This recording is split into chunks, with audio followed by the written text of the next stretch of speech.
Set for the start of our meeting today. I would like to welcome all members who have come for the meetings of the Rules Committee. I know the notice might not have been long enough, but I appreciate your appreciation that this meeting is important. I also would like to thank the Chief Whip and all the whips of parties who have agreed to forego their time today in order for us to be able to meet as the Rules Committee, given the amendments to the rules that were occasioned by the Constitutional Court judgment that we have to address. So I'd like to welcome all of you. I will ask if there are any apologies. Mr. Classen? Madam Speaker, I have received no apologies, but members may indicate if they've got any. Thank you. Mr. Manye? Thank you, Honorable Speaker. Good morning to you and the meeting. Please unmute yourself. We can't hear you. Can you still not hear me? Speaker, can you hear me? Can we be assisted? IT people, we can't hear Honorable Manye. Yeah, and in fact, earlier on, I had even checked audio. Honorable Manye, can you please hold on? We don't hear you. We can't hear you. Good morning, colleagues. Good morning, Honorable Speaker. I want to acknowledge that I can hear Honorable Mane. Maybe it's us. So do I. Okay, we'll try and see what's wrong with our system. I see somebody say can hear Mane. It's only us who can't hear him. Honorable Speaker. Of course, it's on your side, Honorable Speaker. Good morning, colleagues. We can hear what you was trying to say.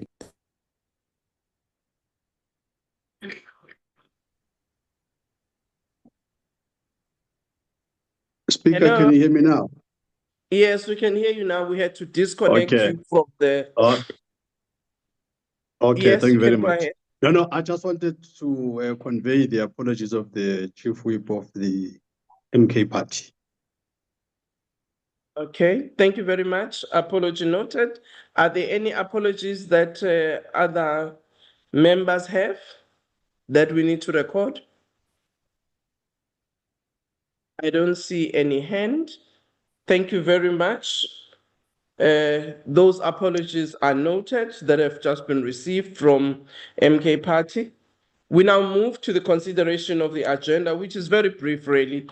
The report of the subcommittee on review of assembly rules, and that is the only item on the agenda.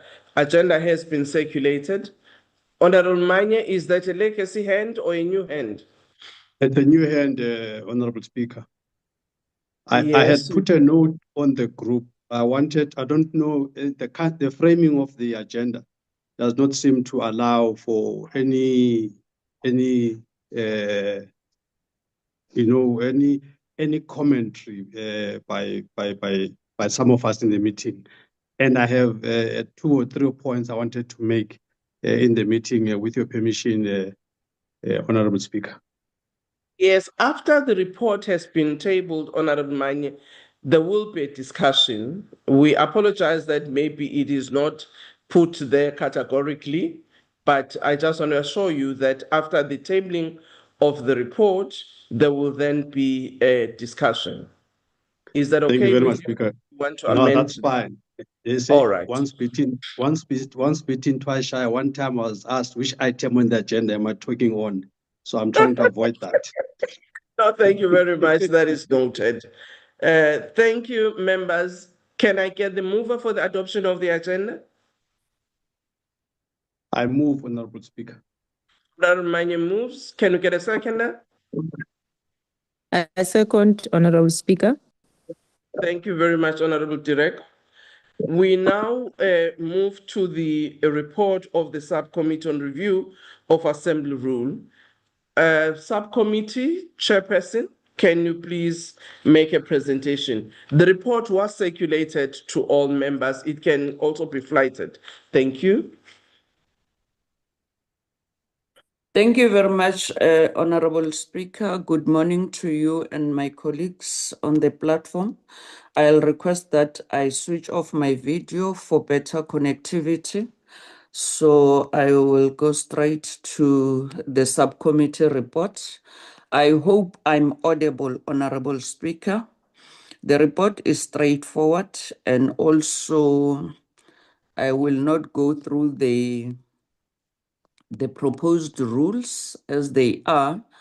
When I come to that, I'll request the technical team to deal with that, Mr. Kaso and Perrin. Thank you very much, Honorable Speaker. I believe that I'm audible. The subcommittee on the review of the Assembly rules was established in terms of the National Assembly Rule 197 to provide advice to the National Assembly Rules Committee, the Rules Committee on the Rules and Orders of the House. On the 8th of May 2026, the Constitutional Court, the court handed down judgment in an application brought by the Economic Freedom Fighters and the African Transformation Movement, case CCT 35/24. Regarding the report by the independent panel, the panel established by the Speaker to assess the evidence in a motion submitted in terms of Section 89 of the Constitution of 1996, read with the Assembly rules concerning an incident at the private premises of the President of the Republic of South Africa. The court determined that National Assembly Rule 129I was inconsistent with the Constitution and invalid.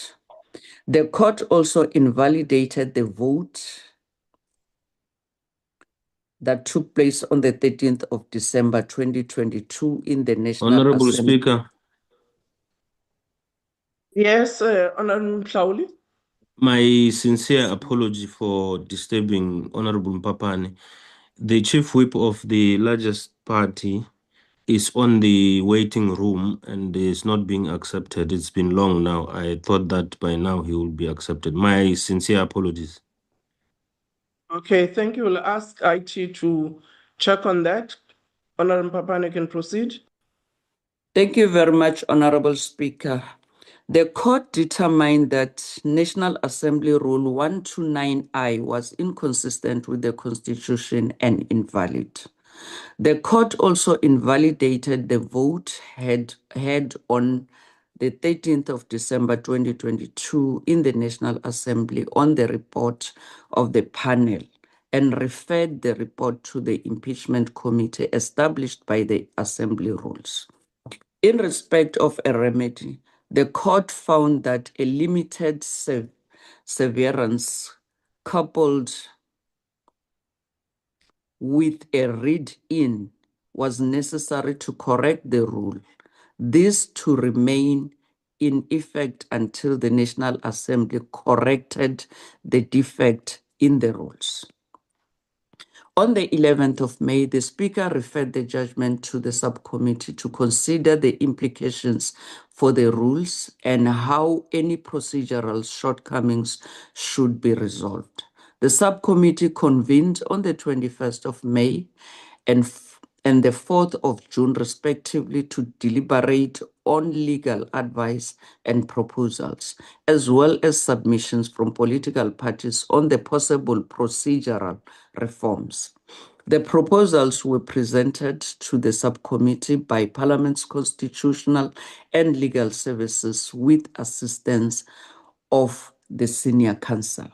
Two proposals were presented: amendment to the general rules contained in Rule 129A to Rule 129Q, attached hereto as Annexure A. B, detailed rules concerning proceedings in the impeachment committee, Annexure B. The amendment to the general rules. The need to review the Assembly Rules 129A to 129Q emanated from the observations and orders of the Constitutional Court. Having considered the judgment and the and the proposals contained in Annexure A, the subcommittee agreed to the proposals with 2 amendments. The insertion of the term fit and proper into the amended Rule 129K, sub 1, in paragraph 13 of Annexure A, so that the rule will read, the impeachment committee consists of the number of fit and proper assembly members that the speaker may determine, subject to the provisions of Rule 154, provided that all parties in the assembly must be represented. The subcommittee agreed that this amendment remained subject to further legal advice on the term from Parliament's legal services. The omission of the proposed amendment to Rule 129M sub 5, paragraph 21 of the annexure, subject to further advice as indicated above. The final proposed reformulation of Rules 129A to 129Q are provided in Section E of this report. Detailed procedures for Section 89 Committee of Inquiry. In addition to the general rules, the subcommittee discussed the need for detailed procedures to regulate the proceedings of impeachment committees, Annexure B. On this point, the subcommittee agreed that the proposed procedures should be conveyed to the recently constituted impeachment committee for further consideration. During deliberations, a legal view was expressed that any such procedures should be derived from law and should be subjected to public involvement insofar as they would apply to affected persons and office bearers. There was also a view that the recently constituted impeachment committee should proceed with its business without undue delays. The recommendations to the Rules Committee. The Subcommittee on the Review of the Assembly Rules recommends that the National Assembly Rules Committee adopt the amendments to Rule 129A to 129Q as contained in Section E of this report and convey the proposed detailed procedures for impeachment committee to the recently constituted impeachment committee to consider within the context and requirements of the law and the rules. Such referral include party submission made to the subcommittee. Honorable Speaker, I will therefore, through you, request the technical team to then deal with part 3 of the report. I thank you. Thank you. Can we ask Mr. Clausen? Thank you, Madam Speaker, and good morning to honorable members. I will now deal with the adjustments made to the rules. I'll only highlight those aspects, honorable members, that have been adjusted. So on Rule 129A, the only insertion there is on that paragraph 1, where it says call for the removal of the president from office in terms of Section 89(1) of the Constitution. The original rules said initiate proceedings for a Section 89 inquiry. So that wording has been adjusted. The rest of that rule remains the same. We then move to Rule 129B.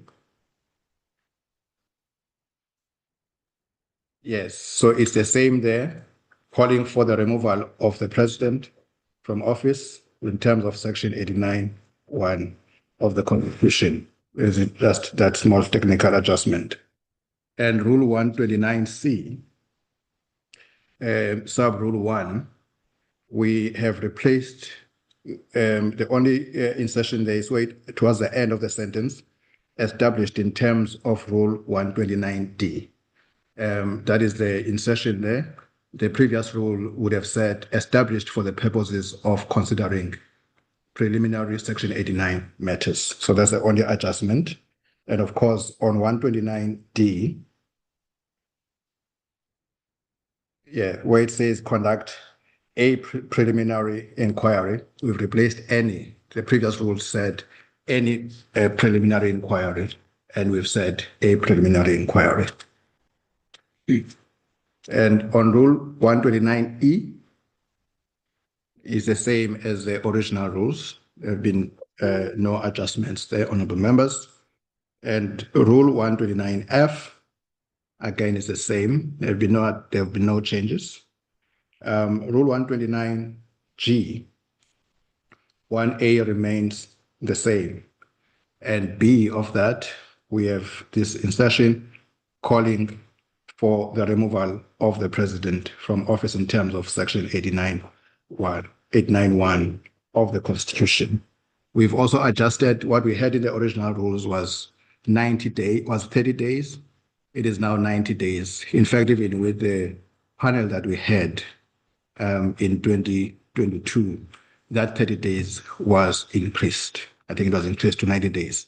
So we now have 90 days, which has been taken at a reasonable time to process a matter of this nature. Now, on C, Roman figure 2, we will just make that small correction there. The inquiry, it will start with the E, enquiry, not inquiry. So we'll make that technical adjustment there. And then the rest of that 129G remains the same. There's no adjustment, honorable members. Now, we now move to 129I. This is a read-in emanating from the Constitutional Court. So this section has been completely adjusted because the 129I in the original rules required that the report of the panel should go to the assembly. So it said that once the panel has reported, the speaker must schedule the report for consideration by the assembly with due urgency, given the program of the assembly. The president must be informed and all of that. So the court said, no, we must not go that route. Once the panel has reported, the speaker must inform the assembly of the report. The president must be provided with a copy of the report forthwith. In the event the panel concludes that sufficient evidence exists as contemplated in Rule 129G, the matter must be referred to the impeachment committee established by Rule 129J for a Section 89 inquiry.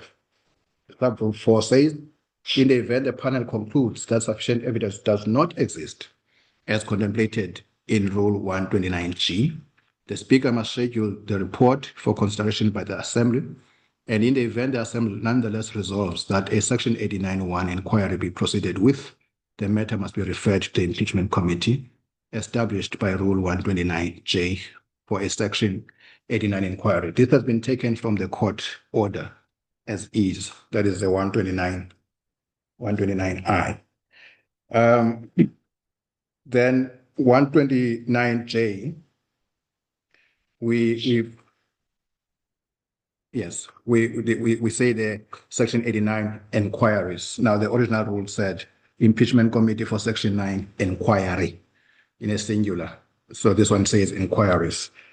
Then 129J, 129K, one of the members, this is where the fit and proper comes in. So this proposal is saying that the impeachment committee, and these are other adjustments, where it just said committee, the committee, these rules say the impeachment committee. They are specific that we're dealing with the impeachment committee. Consists of the number of fit and proper assembly members that the speaker may determine subject to the provisions of Rule 154, provided that all parties in the assembly must be represented. Notwithstanding 155(2), the members of the impeachment committee must be appointed as and when necessary. Members will be aware that there's since been a legal opinion on this matter, and with the guidance of the Honorable Speaker, that opinion will be presented, and then we'll take it from there. But this is what comes from the subcommittee that fit and proper. Then Rule 129L, again, which say the impeachment committee instead of just saying the committee. 129M, 129M, just give me a moment. Reference. So here it says that the impeachment committee must proceed to establish the veracity where required. I think that's the addition. The impeachment committee must proceed. Initially, it said the committee must, when the assembly has approved. So we've taken out that leg. It goes straight to the impeachment committee must proceed to establish the veracity. We now move to Rule 129O, honorable members. I'm not dealing with the others because they remain the same. 129N has not changed. 129O, Rule 2, the impeachment committee must contain findings regarding the charges in the motion calling for the removal of the president from office in terms of Section 89 of the committee, and a recommendation as to whether or not the president should be removed from office, including the reasons for that. And then Rule 129P, the Assembly may reconsider, and if so, it so decide, alter a decision taken by the Speaker in terms of Rule 129K. Now, 129K deals with the composition of the impeachment committee. So this rule says that the House has the ultimate say or final say on the composition of that committee. But if it wanted to adjust the composition as determined by the Speaker, it must do that within 5 days of the taking of that decision. And then sub 2, the Assembly is bound by a conclusion in the report of a panel that's sufficient evidence as contemplated in Rule 129G. This is a new rule. And the reasoning here is that the committee would have applied itself, would have listened to witnesses, gone through all the evidence, and they reached a particular conclusion. And therefore, the House may not review that conclusion, that sufficient evidence exists, because the House would not have been involved in that verification of the evidence at the level of the committee. Now, 3, again, the Assembly is bound by a finding in a report of the impeachment committee regarding the charges in the motion calling for the removal of the president from office. Again, that is a new insertion. The same reasoning obtains here, that the committee would have gone through the evidence, listened to the witnesses, and came to a finding, a particular finding. Now, 4 says the Assembly is not bound by a recommendation in a report of the impeachment committee as to whether or not the president should be removed from office, provided the Assembly may vote that the president be removed from office in terms of Section 89 of the Constitution, only if the relevant report of the impeachment committee finds that one or more of the charges in the motion calling for his removal is established. This is consistent with procedures in respect of reports of committees. Members may be aware that sometimes the House amends a recommendation in the report of the committee, but the House never amends the text of the report. So this is consistent with that, and the fact that it is the House that must take a decision on the removal or otherwise of the president from office. 129Q, if the president is removed from office, the benefits of the president must strictly be dealt with in terms of the relevant provisions of the Constitution. That has not changed. It remains the same. Honorable Speaker, that is my presentation. Thank you so much. Thank you very much, Mr. Castle. There is the report, but I would ask Mr. Castle if legal services can deal with that one matter of the legal opinion that was requested by the subcommittee. Is it Advocate Jenkins who will deal with it, or who? They will guide us. Colleagues? Legal services? Legal services? Good morning, Speaker. My name is Mike. Michael Prince from Legal Services. I will be dealing with the opinion. You can go ahead.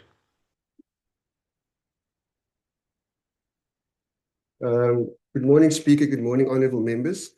We have provided the committee with a detailed opinion based on a request from the subcommittee that Legal Services considers the legal ramifications for the inclusion of the phrase fit and proper into Rule 129K1 of the NA rules. With your permission, Speaker, we will just provide a high-level summary of that opinion, unless the committee wants us to take you through the detailed opinion.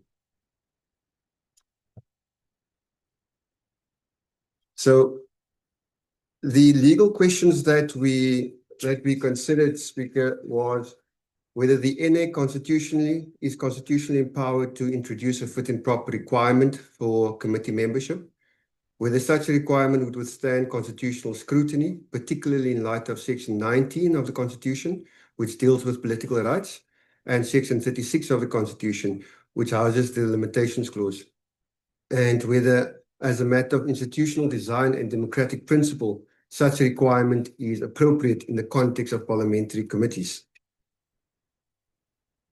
Now, we concluded, Speaker, that the Assembly is constitutionally empowered under Section 57 to regulate committee composition and may introduce a fit and proper requirement. However, we cautioned that such a requirement would limit the political rights protected by Section 19 of the Constitution. And it's for this reason that we said that a fit and proper requirement, should it be inserted, must be rational, it should be clearly defined, and it must be able to be justifiable under Section 36 of the Constitution. We argued that a vague discretionary standard would risk arbitrariness, and constitutional invalidity. It may also be at odds with the political and representative character of parliamentary committees. Furthermore, we caution that such a requirement should be subjected to proper consultation, as these requirements will affect both members of the NA and the public. We further held that while it is legally permissible, the insertion of a fit and proper requirement in Rule 129K1 should be approached with cautions for the reasons that we mentioned earlier. We provided an alternative approach, and we suggest that Section 47 of the Constitution could be amended to add the fit and proper requirement to the grounds of ineligibility to become a member of the NA. We also informed the committee that there is currently a private members bill that deals with Section 47, it's been introduced recently, that deals with the eligibility requirements in Section 47, and it adds further categories. And we felt that that could be an apt place to include a fit and proper requirement as well, as it would have more general application than to insert it in a rule that deals with a specific committee. Thank you, Speaker. Thank you, Mr. Prince. We can now open the platform for discussion. We thought it was important to have this legal opinion as part of the report so that we can deal with all of these matters at once. Honorable Manye, I see your hand. Honorable Throlip, Honorable Chungu, Honorable Michalakis. Okay, thank you, Honorable Speaker. Thank you for the opportunity to make submissions to these proposed reformulations of rules from 129A to 129Q. Without any further ado, there are only 4 points I wanted to raise, but just 1 point before I raise that. On the composition of the Section 89, that independent panel, the involvement of a judge there, I don't know whether it's deliberate to leave it as just judge, or we should say retired judge, or do we envisage a situation where a judge that is in service can also be part of this panel? I was not sure. So I would have thought that this is done by a retired judge, but the current composition does not make that qualification. So I just thought I should ask for clarity on that one. But on the substantive issues, Honorable Speaker, I have 4 points. Firstly, first one on Rule 129A-C. 129A, paragraph 1, subsection C. It is our view in the MK that sub-rule improperly narrows presidential accountability. Rule 129A, subsection 1, paragraph C provides that the charge must relate to an action or conduct performed by the president in person. So, Honorable Speaker, this limitation does not appear in Section 89 of the Constitution. So, actually, as it currently stands, it is inconsistent with the Constitution. Presidents exercise constitutional authority through ministers, advisors, officials, members of the security services, and other state functionaries. Constitutional accountability, therefore, cannot be confined to conduct physically executed by the president. The president may authorize, direct, facilitate, knowingly tolerate, or benefit from unconstitutional conduct without personally carrying out the final act. So the proposed wording creates a loophole whereby a president may evade accountability simply because the conduct was executed through subordinates or intermediaries. So the MK party therefore submits with respect, Chair, the Honorable Speaker, that the rule should recognize conduct attributable to the president, whether committed directly or through persons acting under the president's authority, instruction, knowledge, or for the president's benefit. So that's the 1 point, Chair. The second one, Rule 129M fails to require the president to appear personally before the impeachment committee. We hold the view, Honorable Speaker, that the proposed rules afford the president the right to be heard and represented by a legal practitioner. We, however, argue that a right to be heard is not the same thing as an obligation to account. So Section 89 inquiry is the most serious accountability mechanism available against a sitting president. It therefore concerns the possible removal of the head of state for serious constitutional violations, serious misconduct, or inability to perform functions of office. It is therefore difficult, Speaker, to justify a process in which a president facing possible removal from office is not required to appear personally before the committee entrusted with determining these allegations, unless I've understood that wrong. But the current impression created is that representation by legal practitioners could be the one way of a president being heard, and that's it, and he may not appear in person. So we make a submission, Honorable Speaker, that the rules must be explicit that a president has to appear in person. We say representation by legal practitioners may assist the president, no problem with that, in protecting his or her rights, but legal representation cannot substitute personal accountability. We make this point very strongly, Speaker. If ordinary citizens, public servants, DGs, members of the Chapter 9 institutions, and other public office bearers may be required to appear personally when their conduct is scrutinized, there can be no principled basis for exempting the president from the same obligations. Surely, in terms of the Constitution, we're all equal before the law. The rules should therefore expressly require the president to appear personally before the impeachment committee, subject to all applicable constitutional protections. The third point, Chair, Rule 129K, which has been spoken to, introduces an undefined and potentially problematic standard. The proposed rule requires members of the impeachment committee to be fit and proper. The phrase is undefined. Without objective criteria, the provision becomes vulnerable to subjective interpretation, arbitrary application, and potential political manipulation.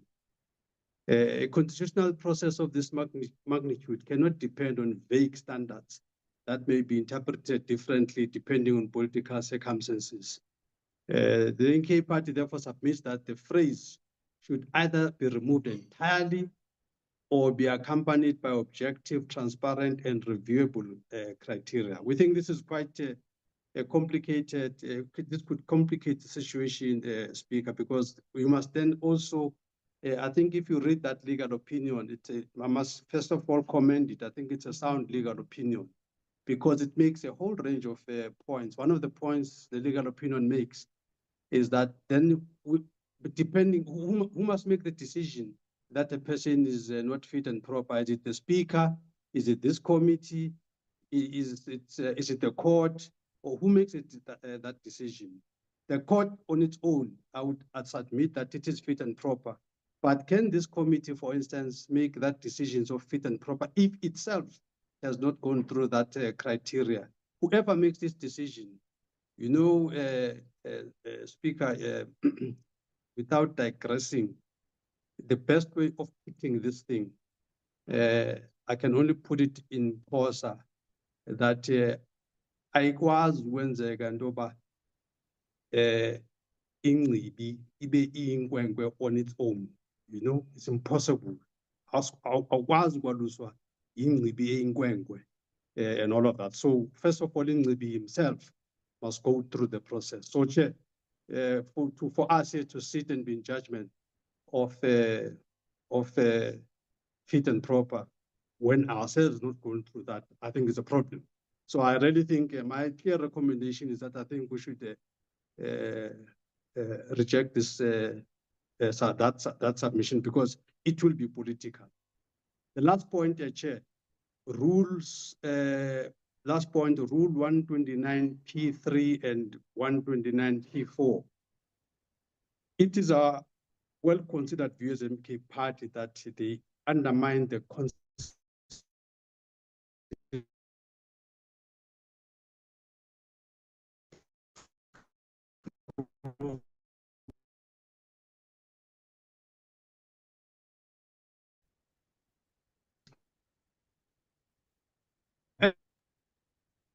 We are losing the member now. Yes, Honorable Manya, we've lost you. We'll give you an opportunity to come back on that other last rule. Honorable Trolip.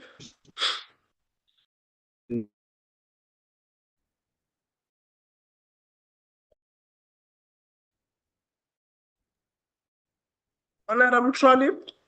Yes, thank you very much, Speaker. I have two questions, and then, I'm not sure when we should comment on Honorable Manyi's presentations, but I would like Mr. Castle to flout Rule 129P1 so that I could ask a question about it and get clarity. My question is around 5 days, within 5 days, on Rule 129P1. And then my second... Sorry. Okay, there it is now. Yeah. The Assembly may reconsider, and if it so does, alter the decision taken by the Speaker in terms of Rule 129K1, provided that any such alteration must be made within 5 days of taking of the decision. Now, what decision are we talking about? And have those 5 days not relapsed according to the composition of the committee? I just need clarity on what we're talking about in 129P1, please. To you, Madam Speaker. This rule, Honorable Trolip and honorable members, is not really meant for this committee, for this instance. It's a general rule applicable to impeachment committees. Now, at a practical level, it means that once the Speaker announces the names of the members, within 5 days, if the House, in its wisdom, think that that decision needs to be reviewed, it can reconsider it. But I want to emphasize the horse was bolted on this one. So it's really not about this particular impeachment committee. Thank you. All right. Thank you very much, Speaker. So that is actually essentially my question. The horse has bolted. Then on section 129 P4, Could I please get an explanation about that? Because in 2 and 3, it states categorically that the Assembly is bound by the finding of the report and that the Assembly may not change the report because they haven't had the benefit of listening to all the evidence in the committee. 4 seems to contradict that. Could I please get a better explanation than the first effort? Thank you. Thank you, Madam Speaker. I will also ask my colleagues from legal services to assist in this instance. I think the point here, Honorable Trollope, as I said, firstly, this is consistent with current practice in terms of committee reports, that the House may not review findings of a report. The House may not review the conclusions of a report, but the House may review a recommendation of the report. But also the decision to remove or not to remove the president is for the House. It is for the House to take that decision, and the House cannot be bound by a substructure in terms of that ultimate decision of removal or not removal of the president. But as I indicated, my colleagues from legal services may want to just comment on this matter as well, but that's really the position. Thank you.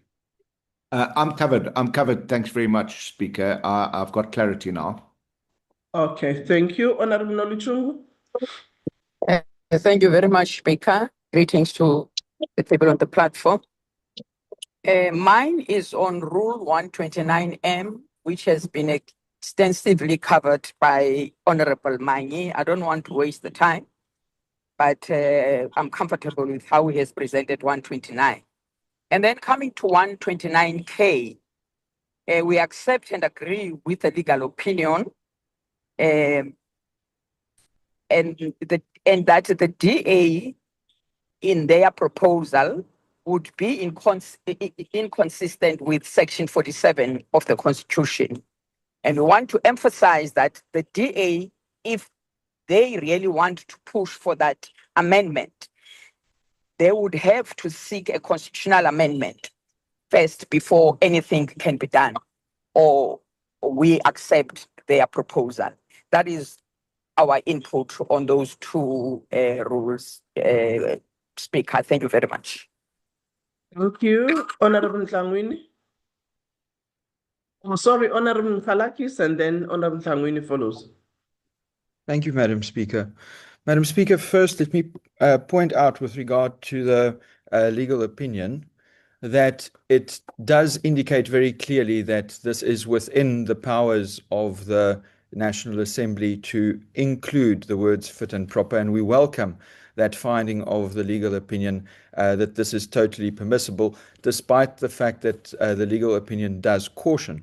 I just want to provide clarity in that regard with specific reference to Section 47 of the Constitution. Now, the idea behind the inclusion of fit and proper is not to replace Section 47 of the Constitution. 47 of the Constitution refers to membership of the National Assembly. That is not what we are dealing with here. We are dealing with the membership of the Impeachment Committee. And I want to quote and agree with Honorable Manyi, where he said that this is the most serious accountability mechanism against the President in Parliament. And that is what makes the Impeachment Committee different from just an ordinary portfolio committee, in that it requires members of this committee to have a higher ethical and general standard than just a normal portfolio committee. There are two problems, in my view, with amending Section 47. The first one is that it would take a lot of time. We do not have time right now, and constitutional amendments take a lot of time. And also, it would, in general, exclude a lot of members who are eligible to serve in the National Assembly from serving as representatives of the people. That is not what we want to achieve here. What we want to achieve is to ensure that, as Honourable Manyi says, the most important accountability mechanism against the President in Parliament is something that has a higher ethical standard. And that's why I would argue that including fit and proper in these rules is the appropriate place to do so, Madam Speaker. Just on that point further, if I may just further argue that the Constitution allows Parliament to make these rules. There's nothing in the Constitution that prevents the inclusion of fit and proper, as the legal opinion says. The provision will not deprive any political party of a seat. So if a member is found to be not fit and proper, that does not mean that the party involved has fewer seats on the impeachment committee.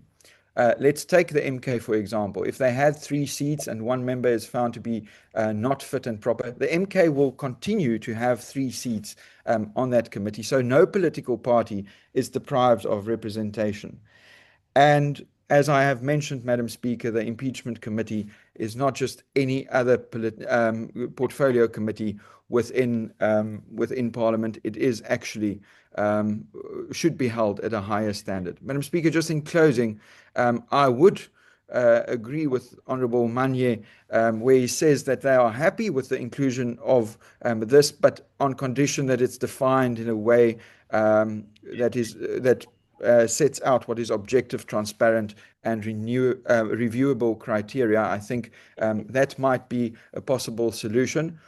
But with regard to the provision of fit and proper itself, I do think that it has been sufficiently defined through precedent in the courts and is therefore well and properly defined already, and that requirement is not necessary within these rules.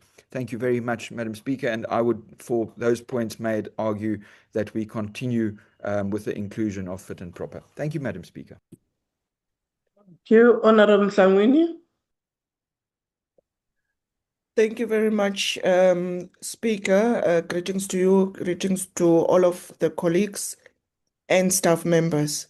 I think the Chief Whip of the EFF was clear on our position on fit and proper. And Speaker, if we go with this fit and proper, how do we determine who is fit and proper? Because all of us will now have to be vetted to serve in this impeachment committee by the end of the day, if we are saying fit and proper. By virtue of us being members of Parliament, it's already stated that we are fit and proper to do work of Parliament. So it can't be that we put a rule in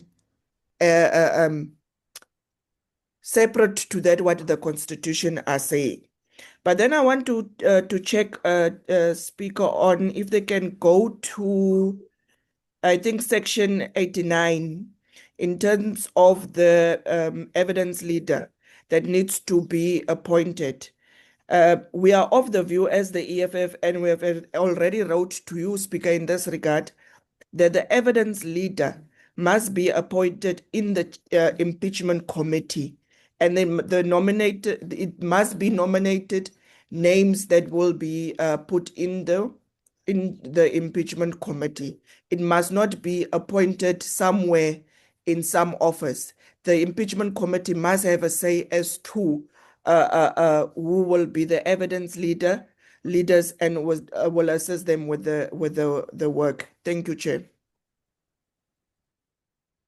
Thank you, Honourable Nhlangwini. If I may just clarify on that one, I think that issue is covered on the rules that will be sent to the impeachment committee to look at. So these ones don't deal with the issue of the evidence leader. It's just the general rules of Section 89, as it were. But I'm sure when the parties in the impeachment committee look at all of those procedural issues, they will take the issue you're raising into consideration. Honorable Thandiswa Makau. Thank you very much, Honorable Speaker. Greetings to you, colleagues, and the technocrats. Honorable Speaker, I would like to fully support what Honorable Manye alluded to as per the Rule 129A, subsection C, which provides that the charge must relate to an action or conduct performed by the President in person. As we all know that the President has got his subordinates in his office who usually takes the mandate from him as per the delegated powers. So constitutional accountability, therefore, cannot be confined to conduct physically executed by the President. The proposed wording creates a loophole, really, whereby a president may evade accountability simply because the conduct was executed through subordinates or intermediates.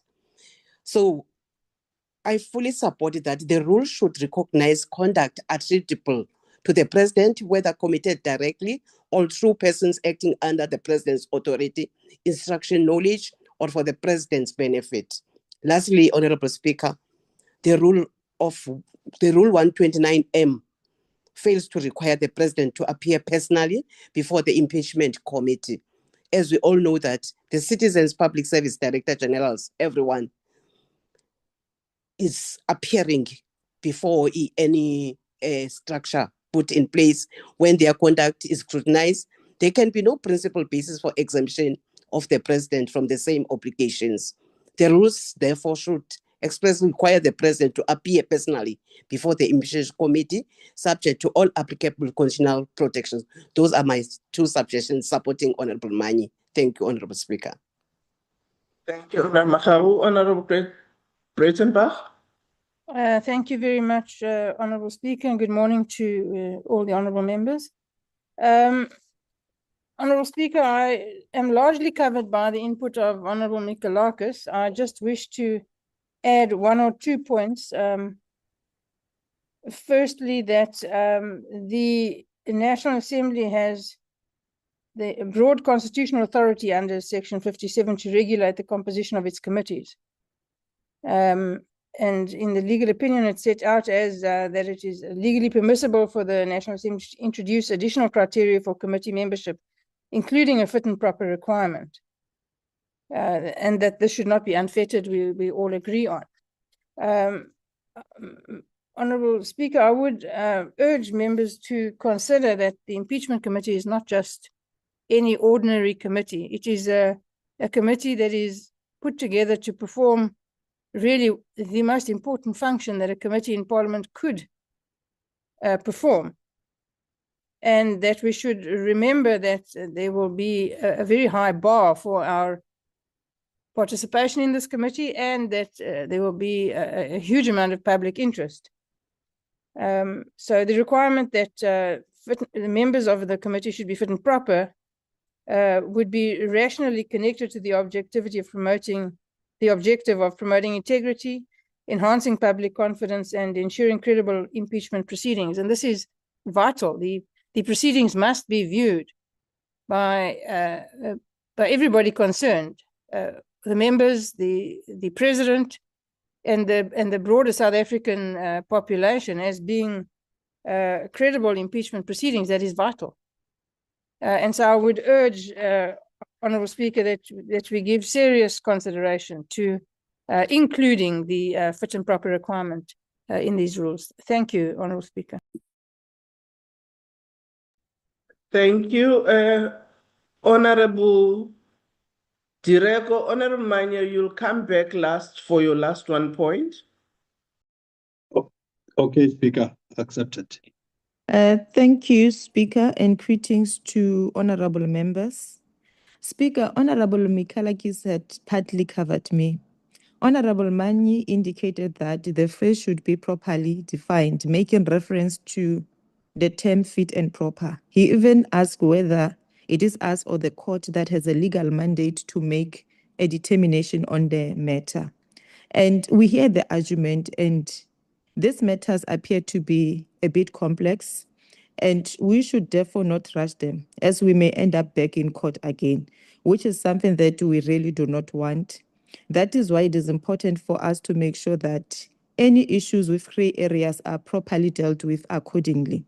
Perhaps, Speaker, what we could also do is to allow parliamentary officials more time to further engage on the matter and ensure that all our resolutions are in law, within the law.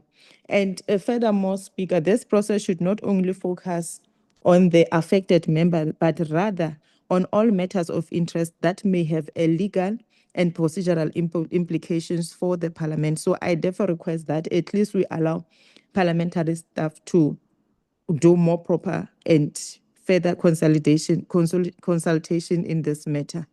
Thank you, Speaker. Thank you, Honourable Manyi. Yeah, thank you, Speaker. Yeah, okay, yeah, apologies. I think I don't know why I lost the line there. And I've heard some of the iterations by Mr. Tasso, and I'm not persuaded. So let me just redo my point again, Chair. I'm saying 129P3 and 129P4 undermine the consequences of a proven misconduct. This is very important. A proven misconduct. 129P3 provides that the Assembly is bound by the committee's findings regarding the charges. 129.4, however, permits the Assembly to vote not to remove the President. I mean, that will respond becomes the rationale. Even where serious misconduct or a serious constitutional violation has been established. This means that Parliament may accept that a president committed impeachable conduct and yet allow the president to remain in office. I mean, Speaker, this is just not making sense. Put differently, the rules contemplate a situation where serious misconduct is proven, but no meaningful consequences follows. This is what the Constitutional Court was trying to deal with. This is why, as we sit here today, the Assembly hasn't got the latitude now to do this. We're now reintroducing that with a backdoor. The Assembly in the original settings, before the intervention, the progressive intervention of the Constitutional Court, the Assembly could make a political decision from an objective report of an independent panel, and they could interfere with the political decision. We're doing exactly the same thing here. Now we're doing this now, no longer with the Section 89 independent panel of Justice Sandile Ngcobo. We're now doing it with the impeachment committee. We're saying impeachment committee, we can prove Sandile Ngcobo right.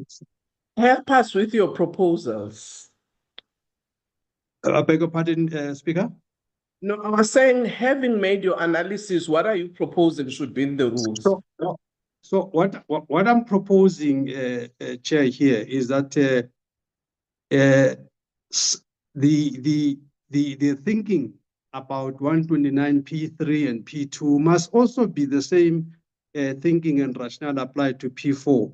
We must be bound as the Assembly by because what you'd have, Chair, in the impeachment committee is a lot of technicalities, a lot of objectivity, a lot of law is going to obtain there. So it's almost like a quasi-judicial of sorts that's going to happen there.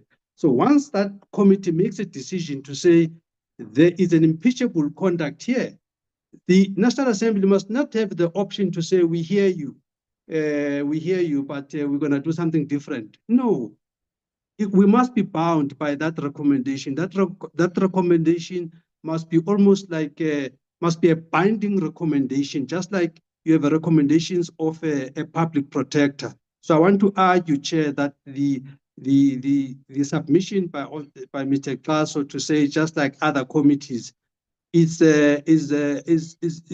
not making sense. This should be like you have a public protector who would make binding recommendations. So this impeachment committee must have powers like that. Once they make a recommendation, that recommendation must be binding, Chairperson. That is my submission, Chairperson. Then the last point, maybe then, Chair, on the fit and proper. I was going to recommend that because a lot of work must go into this. I see the rationale for fit and proper. Really, I think it's an important thing. But the objective issues and all of that, I think it will delay and frustrate the order of the Constitutional Court. So therefore, I'm suggesting that for this round, let's proceed without fit and proper, but in parallel, can that be worked out and cleaned out and all the objective things be done? And then we can process it at a later stage. But it mustn't be a condition precedent to what we're doing now. That's my submission, Chair. Thank you.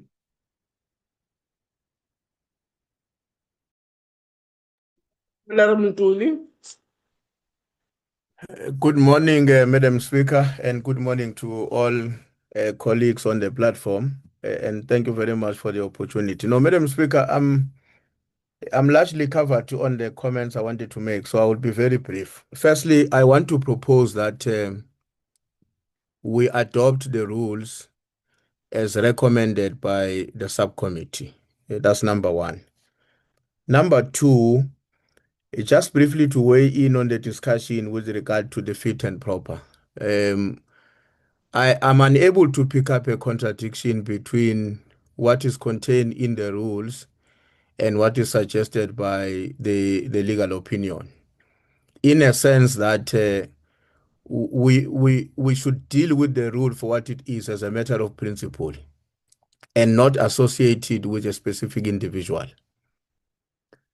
And that will address the concern raised legitimately by Honorable Ntlangwini.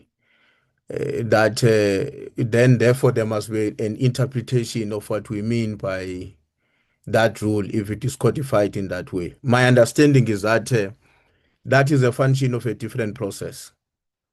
To build a principle and agree on it is one thing, which I think is what we need to do.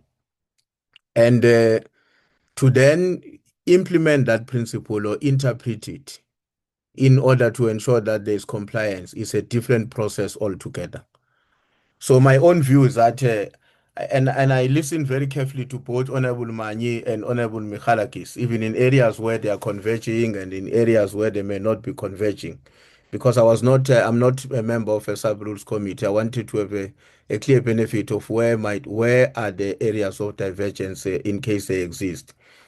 And my sense is that there's more convergence than divergence. I think Manyi is raising a matter that is raising the timing question, whether this should be a matter we decide now or this should be a matter we refer to a different process for the future, which is a process, not a principle question. So that's why I'm saying I think it would be better, in my own view, that we adopt the principle in its current form, and through relevant platforms in Parliament, we deal with interpretation whenever the matter arises and requires an interpretation in the course of our work. Thanks.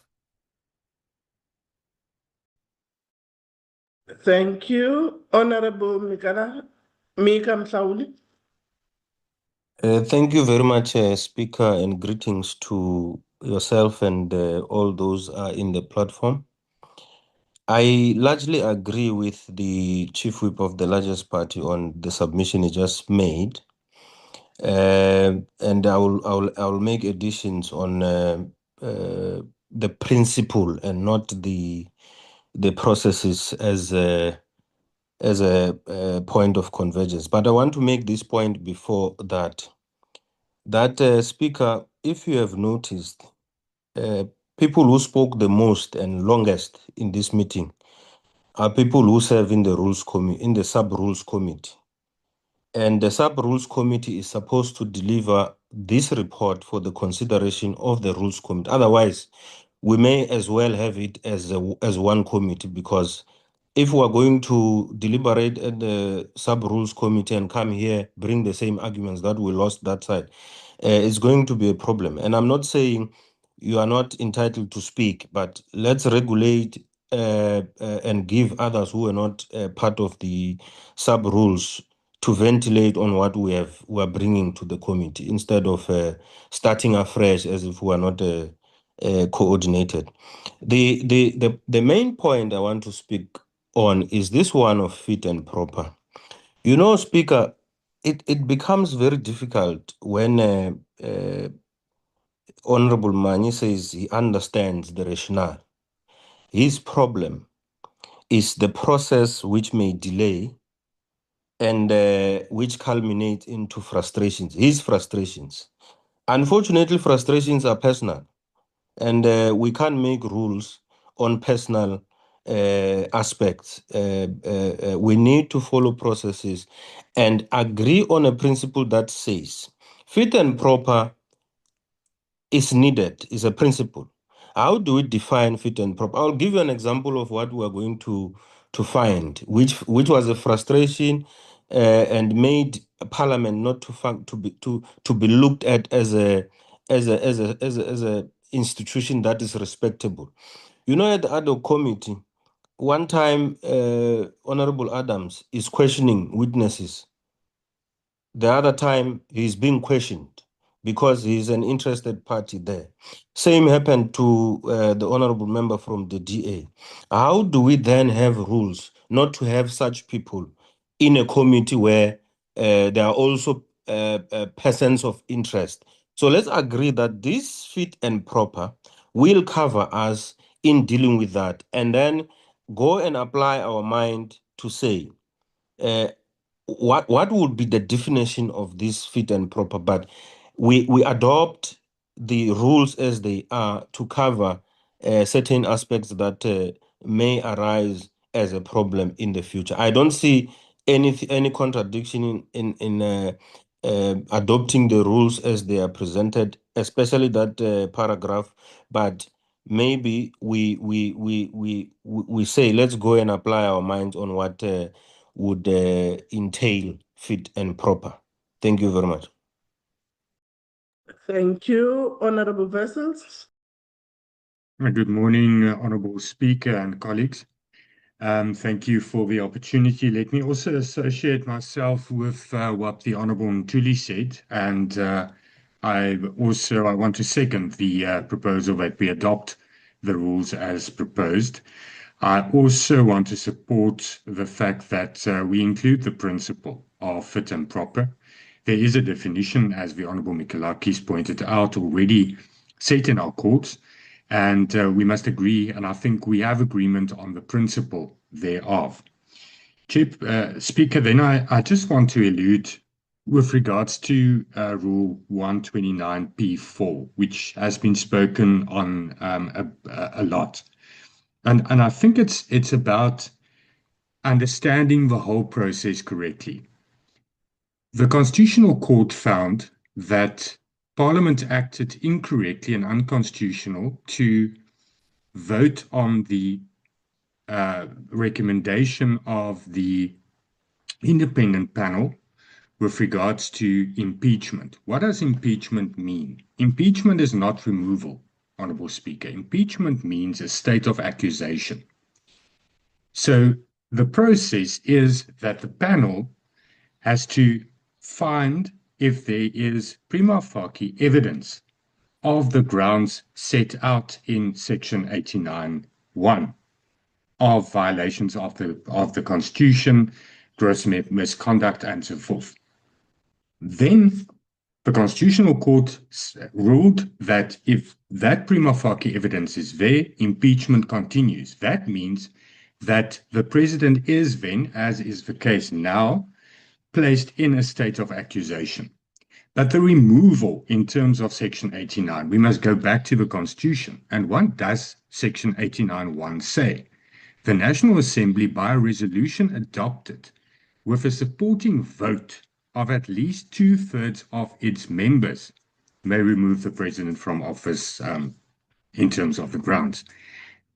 Thus, we cannot, in any circumstances, have a rule that says that the recommendations by the committee on if the president should be removed or not should just be accepted and not voted upon. That would be unconstitutional. Section 89(1) is very clear that the removal, not the impeachment is now a de facto fact. The president is impeached. He's placed in a state of accusation. He's in front of the committee. The committee then makes findings. But the Constitution says the Assembly must vote upon it. And a vote is a democratic process. It must have support of at least 2/3 of its members. And we cannot make rules that is contrary to that. So as it stands there currently, Rule 129P4 as proposed is 100% in line with what the Constitution says, and it is not contradicting 129P2 and 3, because those are findings. Recommendation on if the president should be removed is something that should be voted on by the Assembly as per the Constitution. And thus, there's nothing wrong with the rule as suggested. And once again, Speaker, I suggest that I propose that we adopt it as such. Thank you.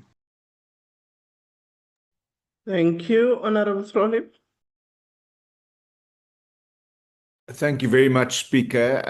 My first effort was at clarity, and now I just want to make some comments about the various proposals.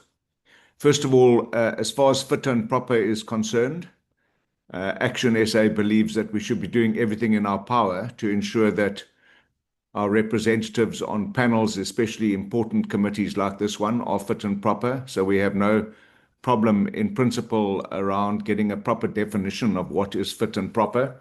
I think this is what the public of South Africa expect of members of parliament, for us to do the right thing and to be fit and proper.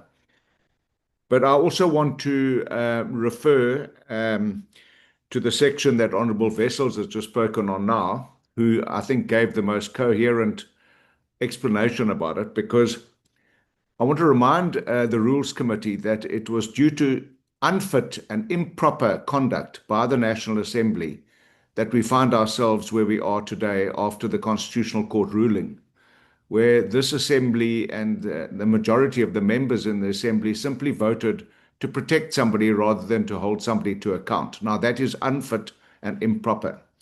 But I think what Honourable Wessels has done is certainly covered my concern around 129P4, because the Constitution makes provision for the Assembly to vote on impeachment, on the findings of an impeachment committee, whether to remove the president or not, and we can't delegate that to a committee of 31 people. That would not be constitutional. So I'm happy with section 129P in its entirety.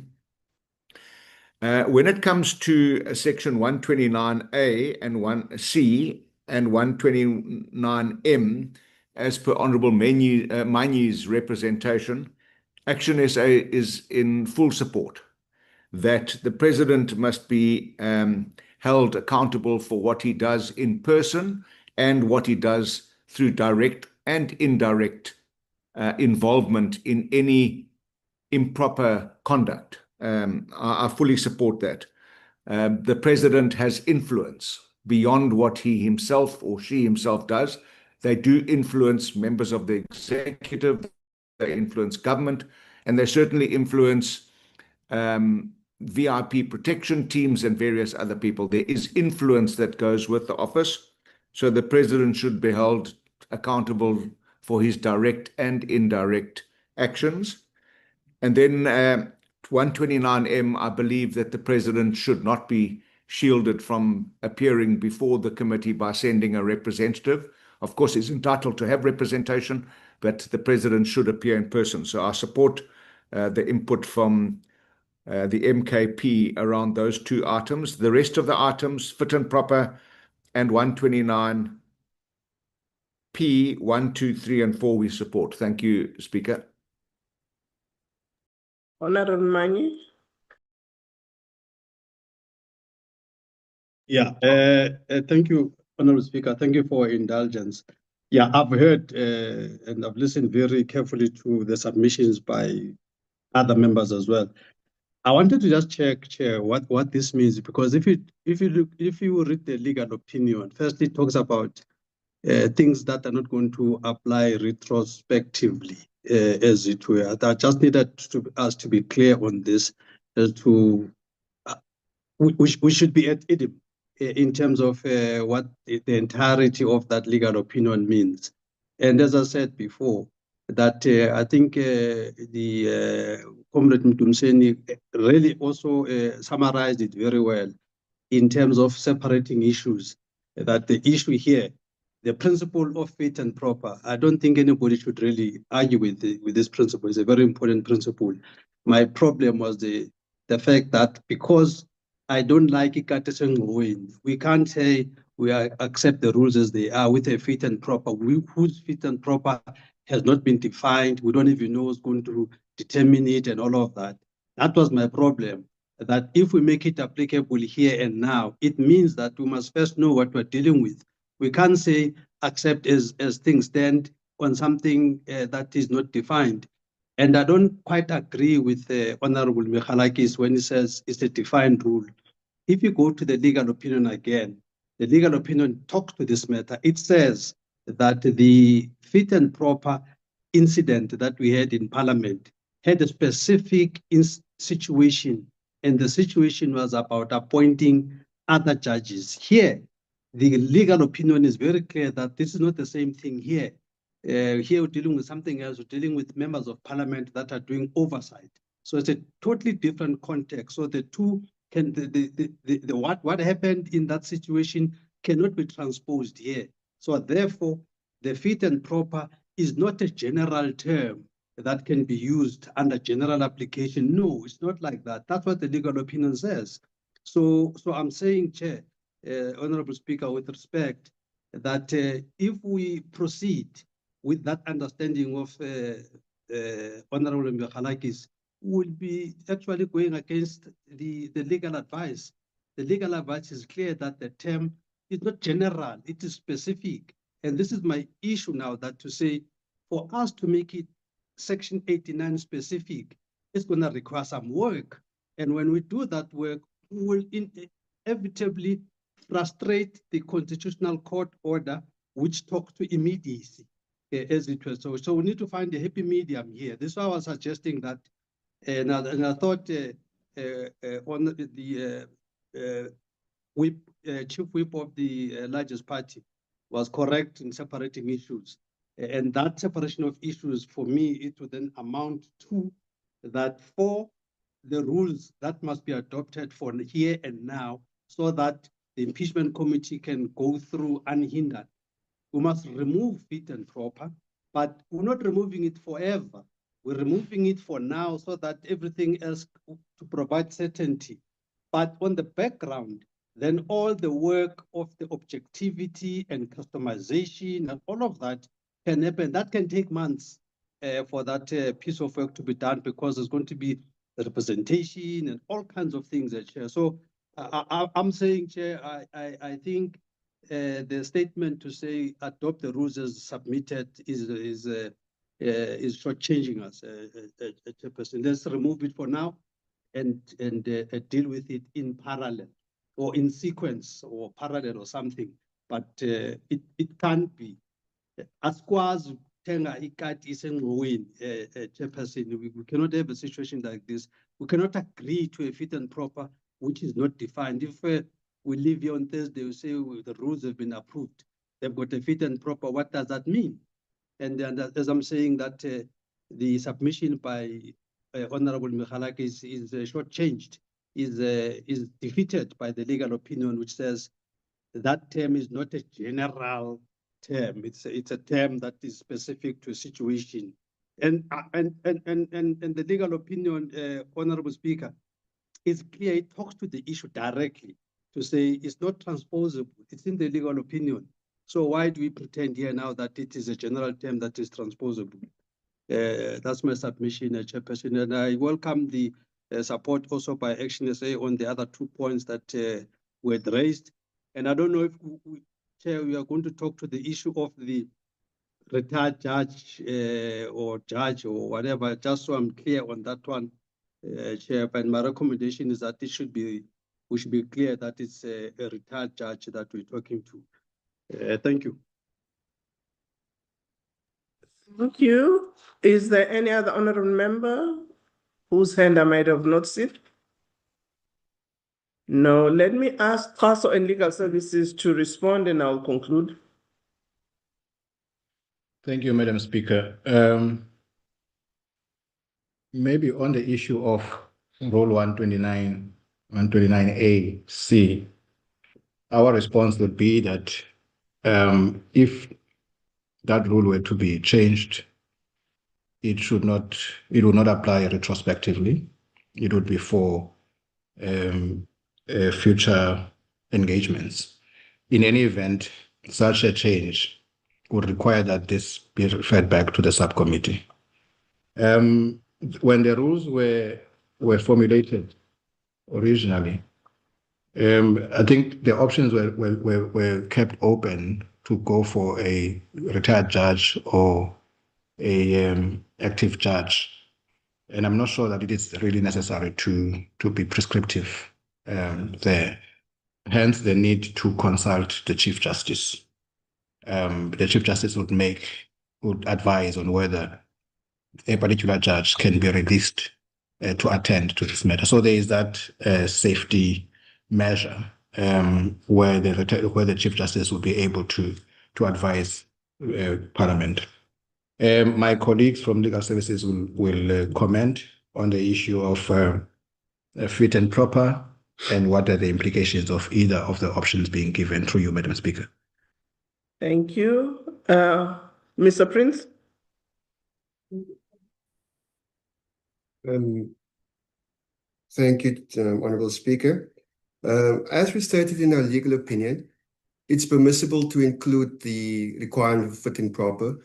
We would, however, advise that such a requirement would require public participation because of the significant implications of introducing an additional requirement such as that. And in addition to that, proper consultation also among stakeholders, which is political parties, before we introduce a requirement like fit and proper. But whether it's permissible or not, we are of the view that it is permissible in terms of Section 47, in terms of Section 57, to introduce such a requirement. Thank you, Speaker. Thank you, honorable members. And the issues have been canvassed and also responses have been given. I do think, though, that there is just one determination then we must make. I think everybody agrees with the principle. However, the concern is its applicability now. Secondly, the other concern is adopting it without clear definitions as to what it means.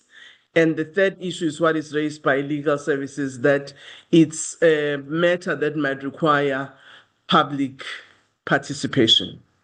And on the basis of that, I think as this committee, we then need to make a determination as to whether we believe that we go ahead with it as it stands in the rules, or we send it back to the subcommittee, or we remove it until we've canvassed it, have public participation on it before we can bring it back to the rule.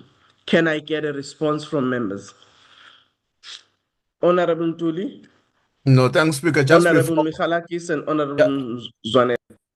okay, just before one can comment on the substance of what is being said, Madam Speaker, as you know, I'm a relatively new member of Parliament. I may need to be educated on what the legal person is saying. Which of the rules are we required to make as Parliament for our own internal work that require us to go to a public consultation? Which one are not? And how does the determination get made that you can't make that rule without going to the public for your own internal workings as Parliament?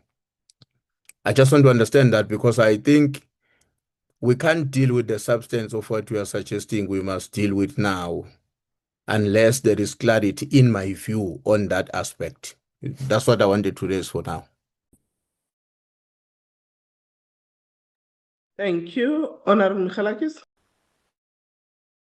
Thank you, Madam Speaker. I fully agree with Honourable Ntuli on the public participation requirement specifically.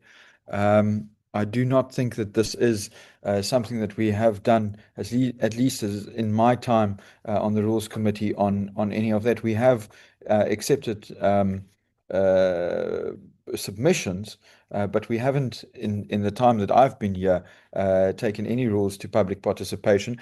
Apart from that, also the definition of fit and proper is a matter of legal precedent. So the courts have already defined it, and we have, to a very large extent, already clarity on that. What we need to do is we need to use the definition as set out in the courts. I would argue that to send it back to the subcommittee or to remove it subject to public participation at this point would be irrational and would delay the matter unnecessarily. I would very strongly argue that we proceed with this and that we use the already established legal definition of what fit and proper is. Thank you, Madam Speaker.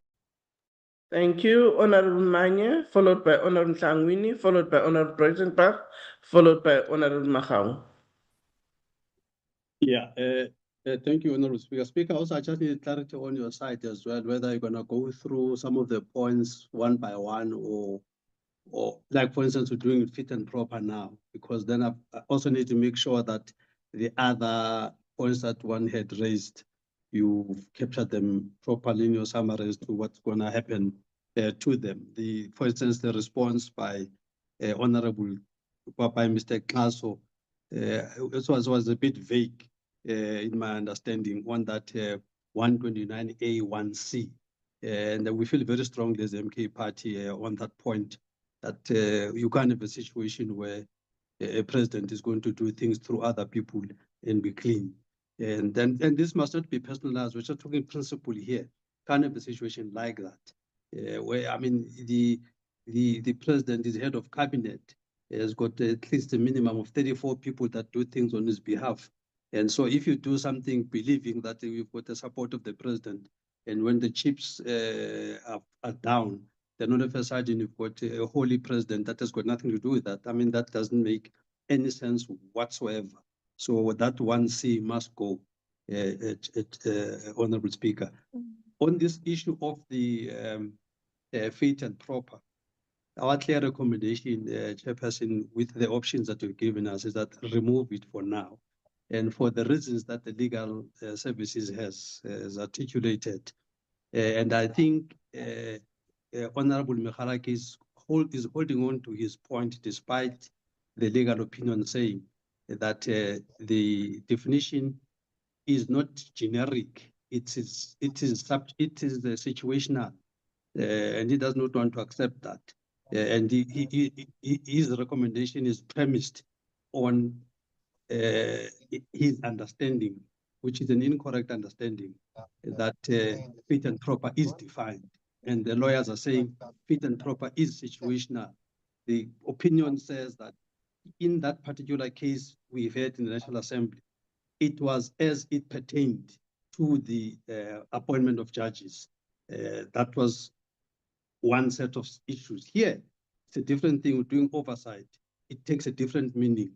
And for that to happen, I can even understand and accept the issue of public participation and all of that, to say, what should it mean for this? Because it's going to be, this is an unprecedented step that we're doing now. We're doing this impeachment process for the first time.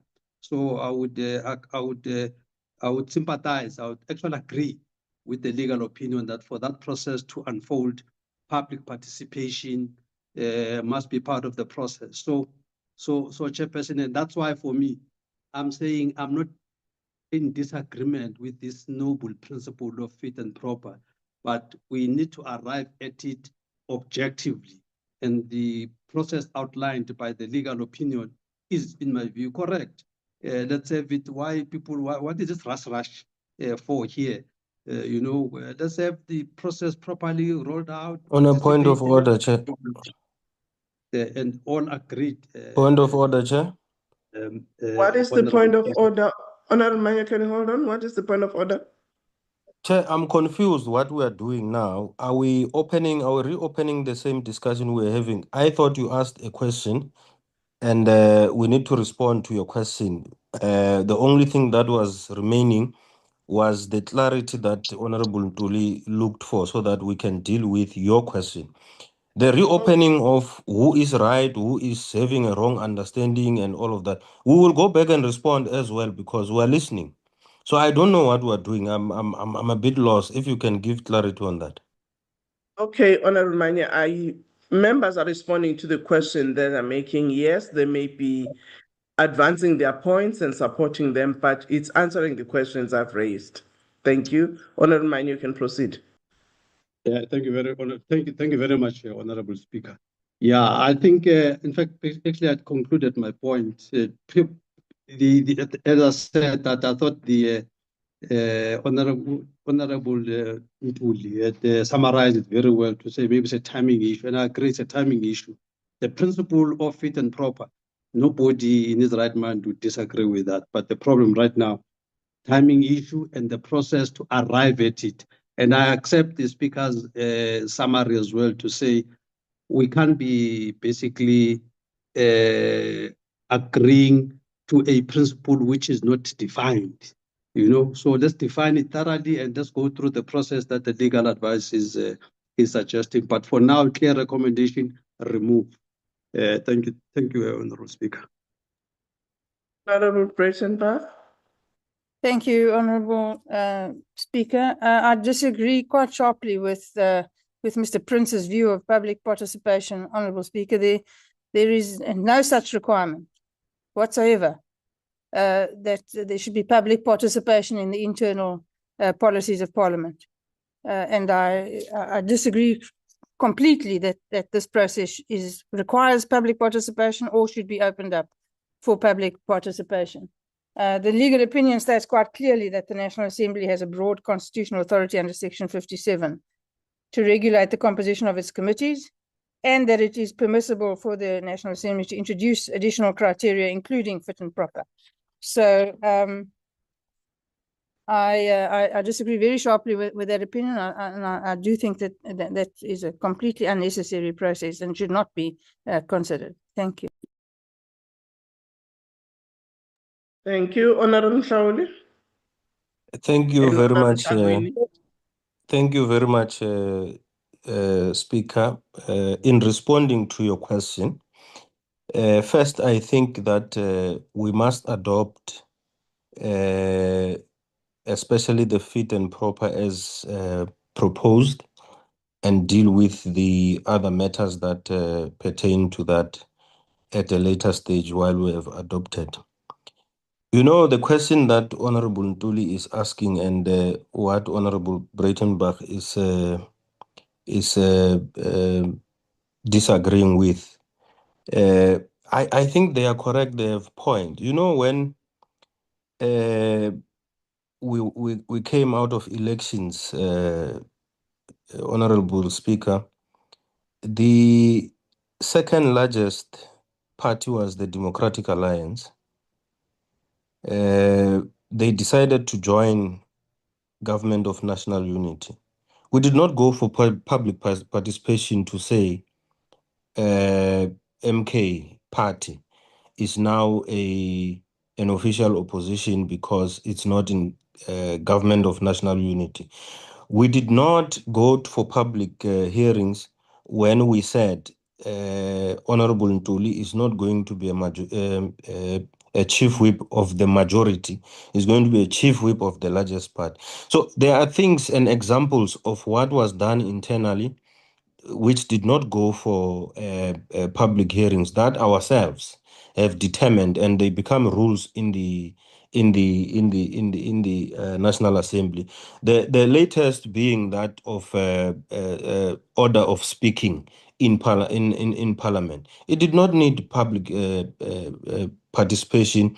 It needed us to make our own rules. So public participation, we would really need to be convinced for what at this point.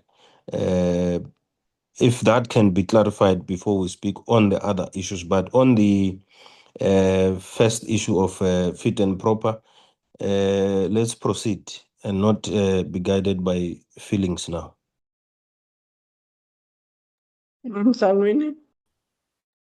Thank you very much, Speaker.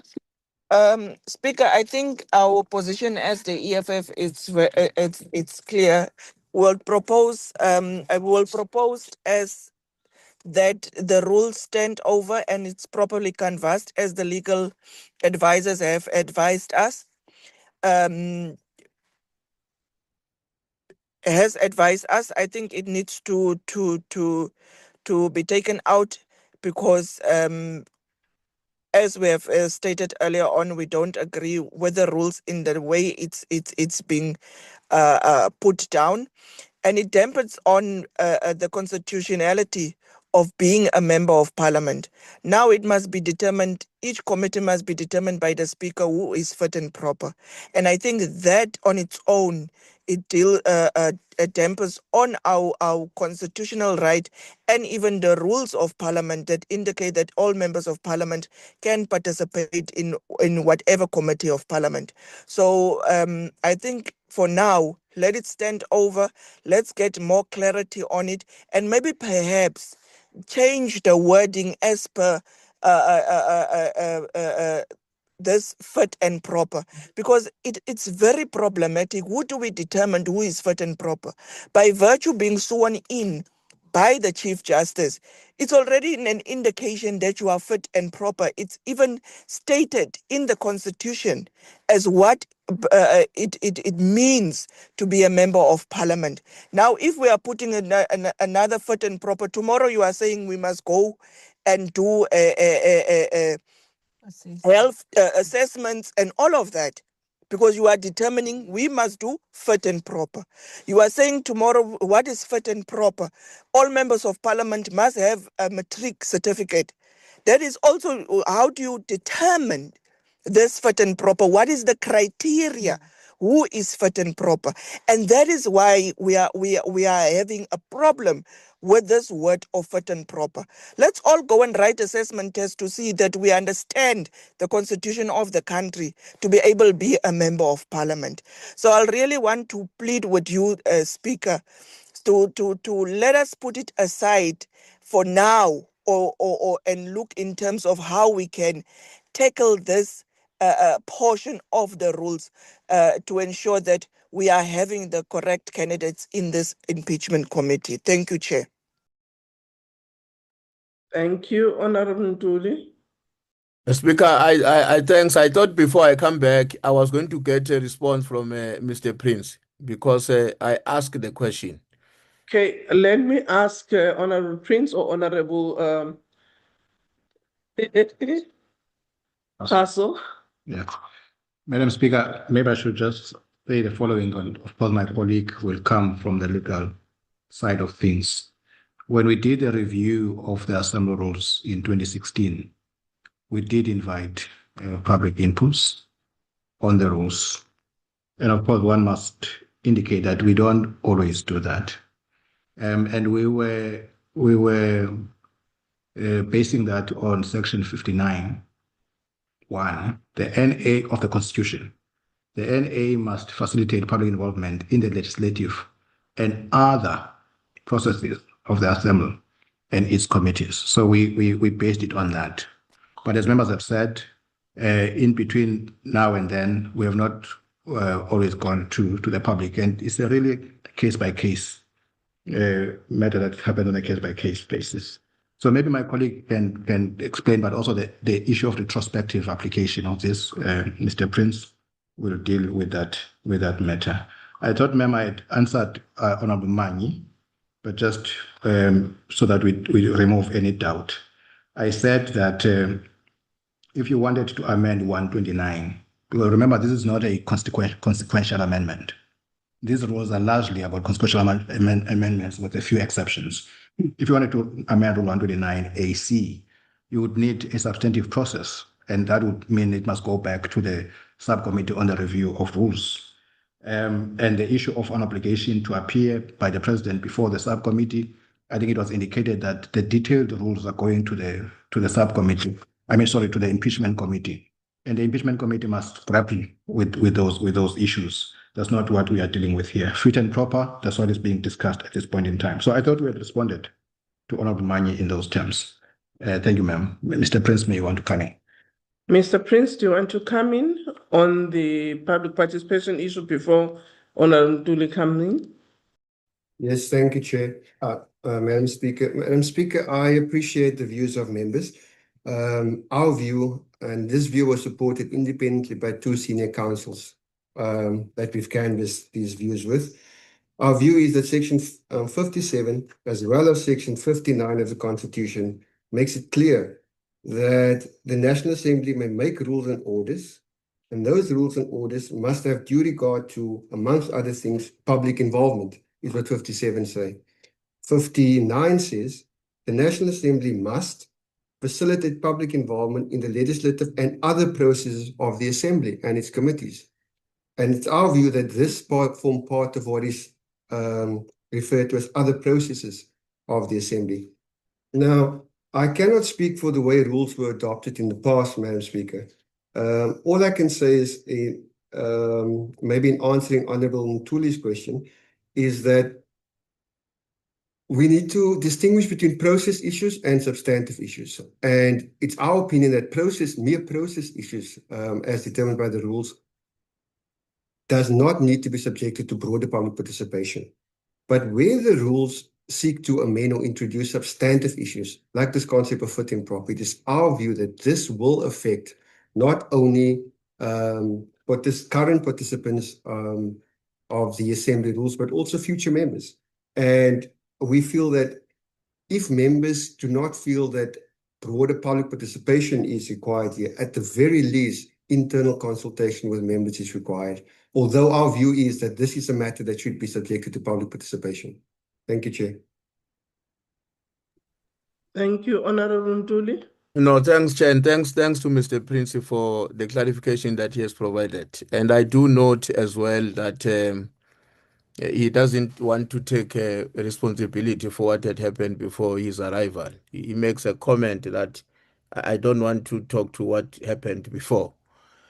But unfortunately, this is Parliament. It can't run on the basis of us who are here today. It is running on the basis of rules, precedents, and all that has happened. And with due respect, I don't agree with him as well that all other things that we have decided and inserted on our rules as Parliament since then were merely operational and administrative things. It's only now that we are faced with what he calls a substantive changes on our rules.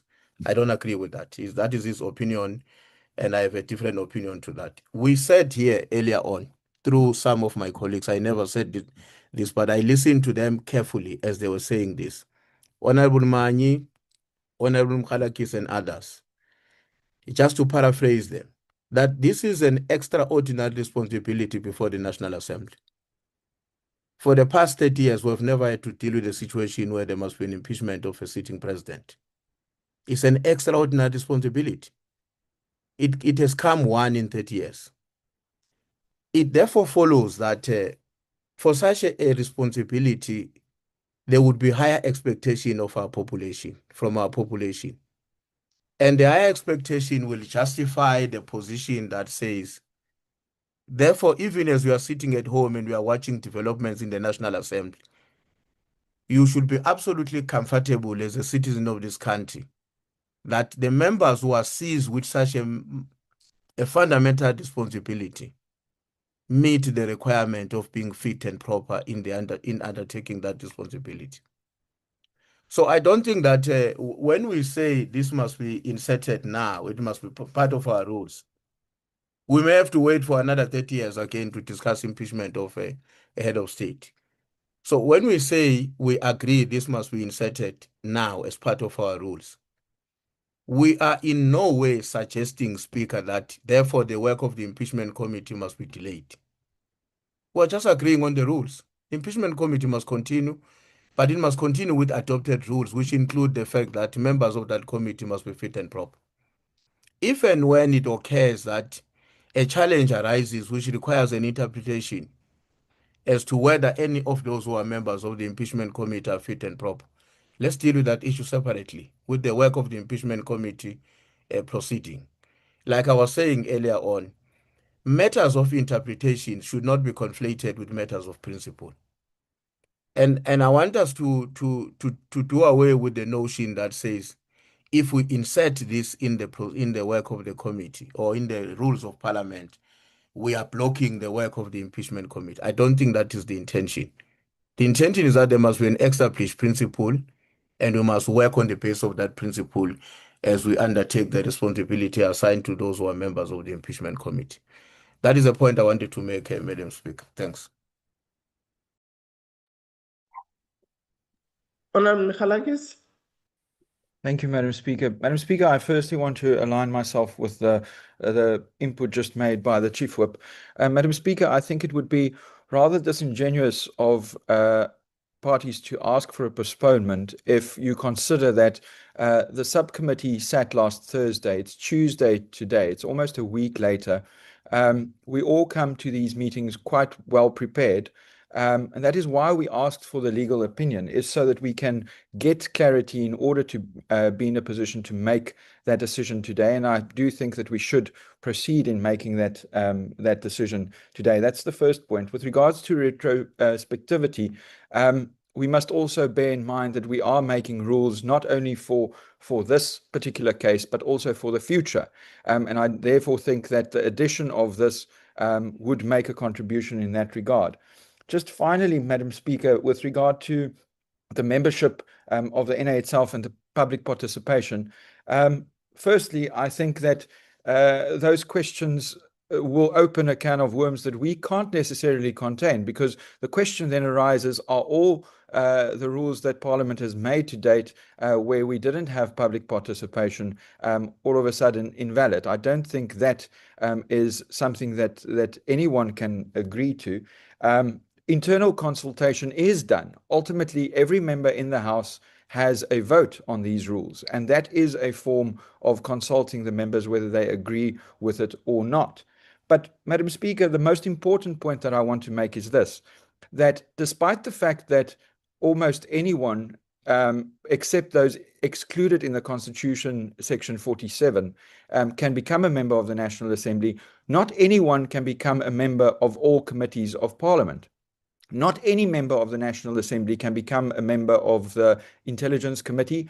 Not every member of the National Assembly is eligible to become a member of the Ethics Committee. So there is precedent on this, that certain committees do exclude certain members on a certain basis. And that is the exact same exclusion that would apply here without having to amend the Constitution. The Impeachment Committee does and should have a higher standard of eligibility to serve on it for very particular reasons. And therefore, I don't think it is necessary for us to ask the question whether the Constitution should be amended, because there is precedent that not all members are eligible for all committees of Parliament. Thank you very much, Madam Speaker. Honorable Trolley. Thank you very much, Speaker. I just wanted to put on record that I was concerned when Mr. Tasso responded to my issue around 129A and 129M about the President being responsible for matters directly and indirectly and appearing in person. Mr. Tasso basically said, this can't be retrospective and that it would have to be considered for the future. We are convening here to discuss the rules and changes made to the rules and the inclusion of issues such as fit and proper and issues and changes that arose from the Constitutional Court ruling and judgment. Therefore, nothing should be off the table, and I thought his comments were unfortunate. Otherwise, we're wasting our time here if we can't change the rules. And I want to reinforce the fact that I think the President should be held accountable for his actions, both directly and indirectly, and there's no provision that prevents that. And then secondly, I think it would be important to ensure that the President does appear in person. And I just need clarity from you whether the comments made by Mr. Tasso are valid, because otherwise, if they are, everything we've done here this morning would be moot as far as his comments are concerned. Thank you. Thank you, Honorable Vessels. Thank you, Madam Speaker. I think it's important that we don't leave the comment or the advice, so to speak, on public participation with regards to rulemaking just open. We should conclude on it, because it does make our rules that we have made in the past and will be making in the present. Our rules are a living document, our rules and orders, vulnerable and susceptible to contestation on that count. Madam Speaker, with all due respect, I think it's a misinterpretation of Section 57(1)(b) of the Constitution to say that the constitutional provision obligates or makes it compulsory for public involvement with regards to rulemaking. On a plain reading of Section 57(1)(b), it is clear that that is not the intention of the section. The section says, make rules and orders concerning its business, comma, with due regard to representative and participatory democracy, accountability, transparency, and public involvement. On a plain reading, that means that the rules should keep in mind that public involvement should be facilitated in Parliament. The rule should not limit public involvement. The rule should allow for public involvement. It does not say that when we make rules, it should be made by going out on public participation on the rules that we make. That is not what Section 57 is saying. And also the interpretation of 59 on other processes. I think that is a very limited interpretation of the Constitution. And Madam Speaker, I think the record should be set straight. We've never gone out on public involvement or public participation, rather, when we've amended the rules or made the rules in any instance. And I don't think we should follow that advice in terms of this process, but also other processes. And Madam Speaker, my opinion is still that we can include fit and proper without any further processes. It's a principle, and there is a clear definition of what it means. There is the precedent that there is a higher standard with regards to certain committees, and this, all members have expressed themselves that this committee should have an higher standard because it is of a greater significance and importance, and thus the limitation of eligibility of a member on this committee is, in terms of the limitation clause of the Constitution, rational and proportional to the purpose of such limitation. And I think it would stand the test of constitutionality test in terms of the limitation clause. And I thus once again support the inclusion. Thank you, Chair. Thank you, Honorable Manye, followed by Honorable Mahawu and Honorable Tlangwini and Honorable Noluchungu. Thank you, Chair, for your indulgence. Chair, I think the first thing is that I think can you request the lawyers to settle the matter on whether fit and proper is defined or fit and proper is situation specific, because we seem to be at odds with some of the members here in terms of that. So that's the first point. Can the lawyers settle that legally? At least we've got the legal eagles right here. Can they settle that? I hold the view that fit and proper is not defined, as is argued by Honorable Michalakis. It's situation specific. Can we clear that? Because that is the nub of the issue at one instance. That's the first thing. Secondly, Chair, I think it's courts generally deal with what is before them. And what was before the court was the vote of the National Assembly and all of that. Now, if we had taken a whole bunch of rules for the court to reflect on them, I'm sure the court would have also spoken to this Rule 129A1C. And I would be saying, Chair, the process that we're doing here, I align myself fully with the sentiments expressed by Honorable Trolley Pierre, that when we do what we do here, we should go beyond the code of duty to do what is right, to capture the letter and the spirit of the court.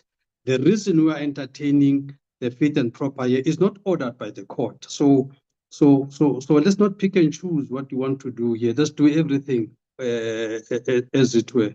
Fit and proper is not ordered by the Constitutional Court. It's something that we think in the spirit of the court or something, we must do that. So I'm saying, Chair, that in the spirit of being consistent with the court in terms of accountability, the principle there is accountability. if you want to leave 129A 1C as it currently stands, it means this parliament is actually reneging on its duty of ensuring accountability. You can't have a situation where a person with authority can exercise his authority through other people and be left scot-free.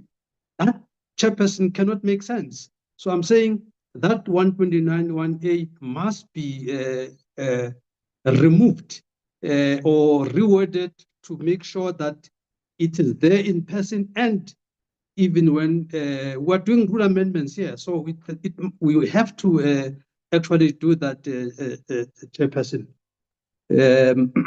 and make sure that things that are tributable to his decision must come back to him. We always say the CEO carries the buck. Now, why in this instance we want the minions to be the ones that are dealt with? I mean, it's really not making any sense at a governance level, even, chairperson. And then the other point, Chair, briefly, I think the legal, I think the reading of that section 57 by Honorable Vessels is with the greatest of respect. It's actually very limited. It's actually incorrect. The heading, that's that the chairperson of section 57 says, internal arrangements, comma, proceedings and procedures of the National Assembly. This is about how we do things, where we hold meetings and all other processes and what have you. The lawyers have explained this, that this is what this means, that what we're doing here, we're not dealing with that kind of a thing of where we're going to hold meetings, what processes are we going to do, what is the representation. Those are all the things that are meant here in terms of this thing. Court has got also its own uniform rules of how they do their internal matters. Here, we're dealing with a substantive issue of amending the law. Basically, this is what we're doing, how to impeach a president and all of that. And even this internal arrangement does not take away transparency and public involvement. It is even here, that thing, Chair. And for members here to pretend as if it's a nice to have, the issue of public involvement is problematic. And Mr. Taso has been clear as well that actually in 2016, when the rules were done, public participation was there. The fact that this parliament,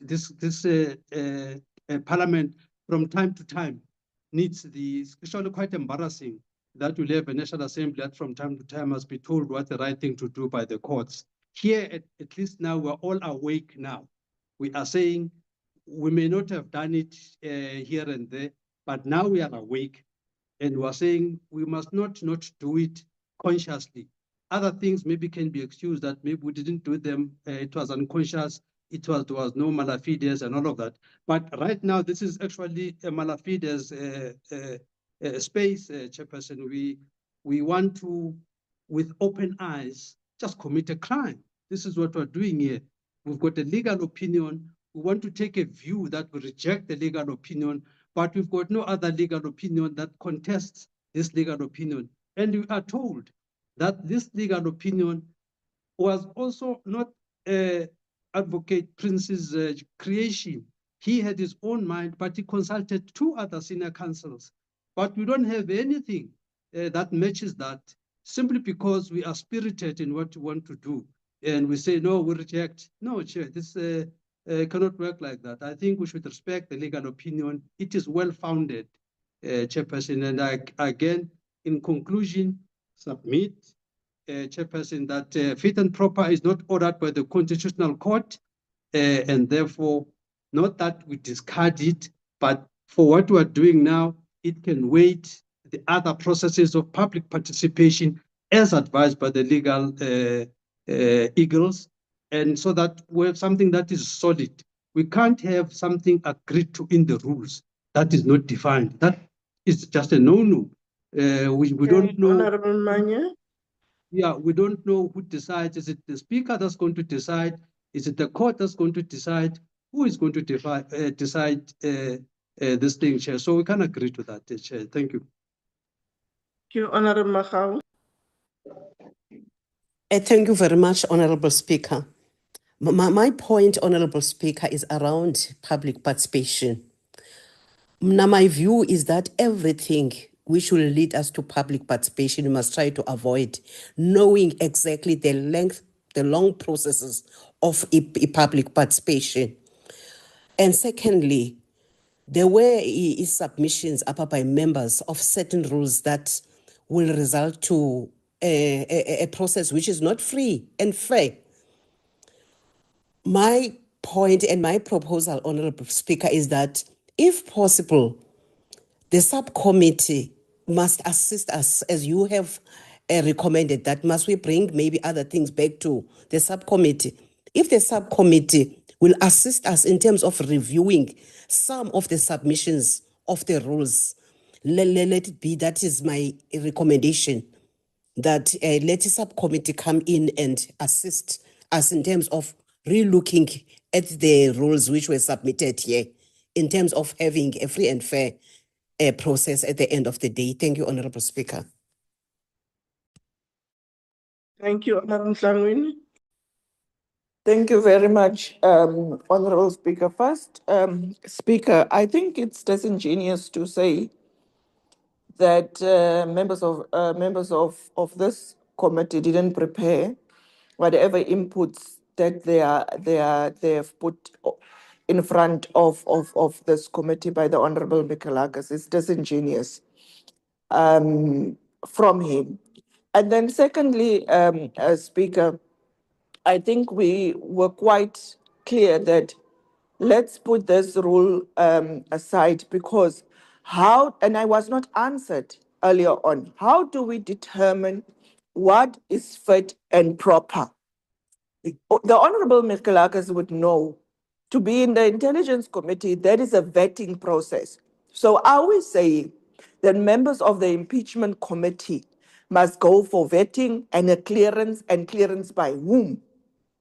So those things need to be clearly identified, because you can't just say they must be fit and proper.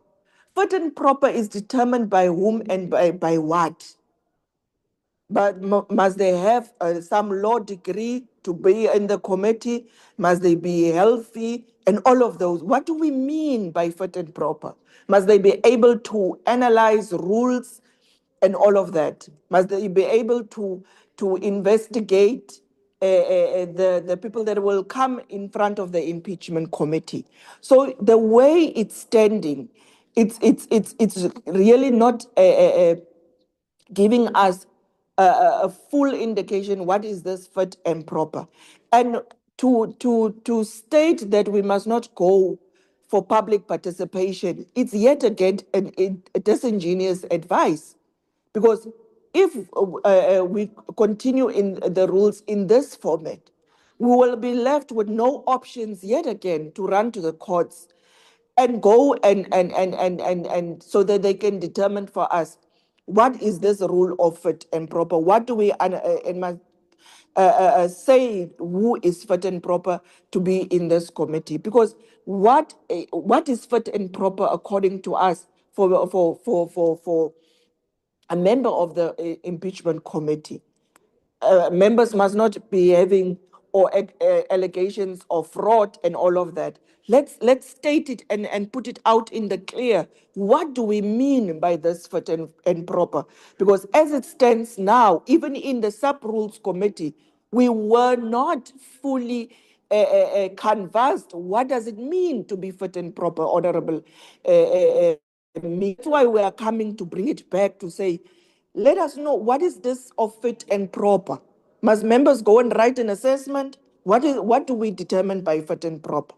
So in its current form, Speaker, I will plead with you, let's get another legal opinion, but let's not put it for now into the rules. Thank you. Thank you. Honorable members, thank you very much for...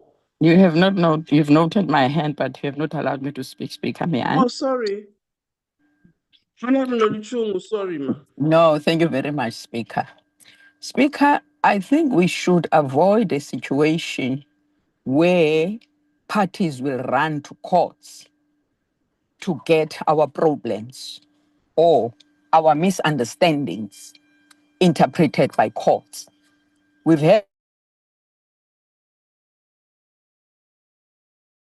to do things our own way after we had been given advice. Now we had asked for a legal opinion, and it is stated here that this legal opinion that is being presented here, it was in consultation with other two senior counsels. And yet here we are arguing with them and saying there is precedence. And we are not taking into account that precedences had led us into court. So I want to plead with you, Speaker, that if we are then guided by principle, let us go back and allow the president to come and answer before everyone, and not being principled on certain matters and not being principled in matters where we have personal interests. I therefore ask you and plead with you to be partial and make the right decision. Let us park this and proceed and not adopt these rules with a fit and proper that is still not.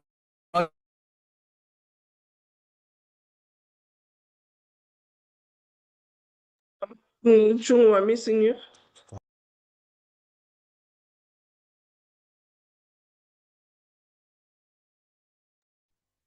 I think Honorable Chung was summarizing, but was kicked out, I think, by the system. When she comes back, I would recognize her just to conclude her point. Honorable members, I've listened to the discussions and very strong views that have been made by the respective members on a number of things. And I would like us to start with Honorable Manye, you have heard your point. Yeah, no.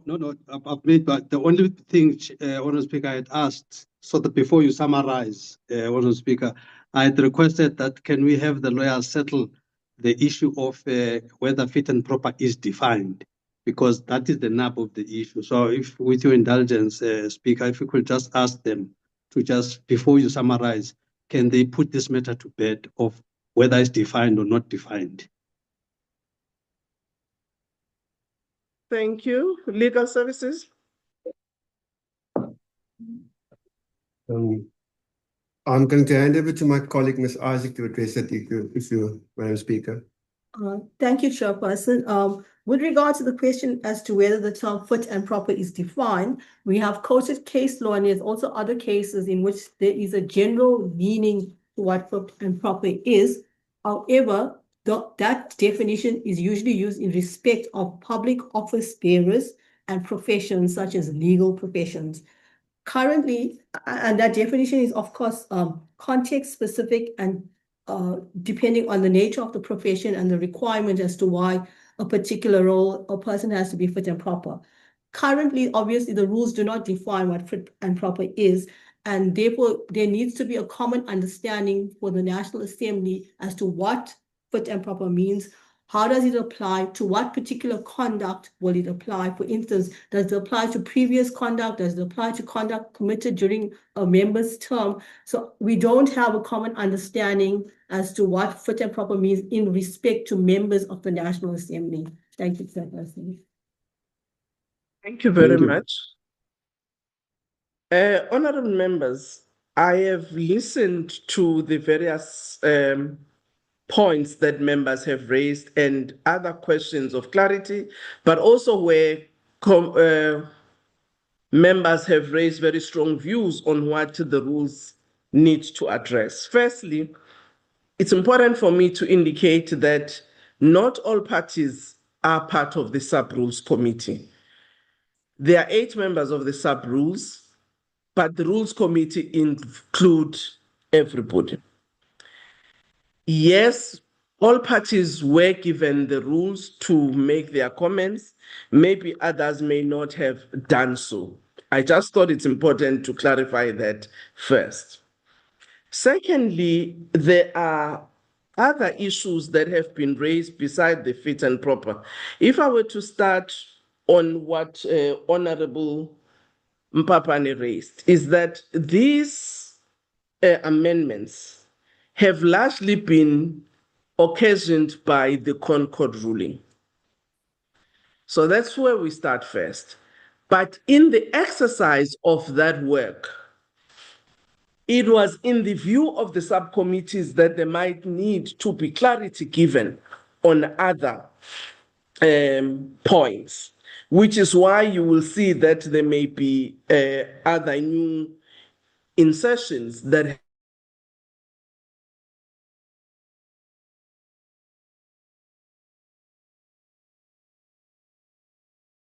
Losing the starting speaker. with We lost the speaker. 129A, C. The Speaker, point was raised by. sorry, Speaker. Speaker, you disappeared for a minute there. Maybe if you could just retrace your steps. All right. I just want to say that there are other issues that in the work of the subcommittee were actually included to strengthen our rules or to align them, which may not have directly come from the Concord's judgment. There are also issues that have been raised strongly by other members. Maybe not everybody commented on them. For instance, 129A, 1 subsection C. Honorable members, some of them are actually arguing that that point should be expanded to also deal with other subsidiary matters where the president has influence and exercise power, not only on matters that will arise out of his direct, personal conduct. And I think that's a substantive matter that, in my view, needs to be debated, because I had few members reflecting on it, but the others were quiet. I'm not sure whether that being quiet means agreeing. And I would posit to say, if we go in that direction, we will have to be very explicit. What is that indirect conduct? Is it related to his office specific? Is it related to the functions of ministers or deputy ministers? How do you define that this indirect conduct?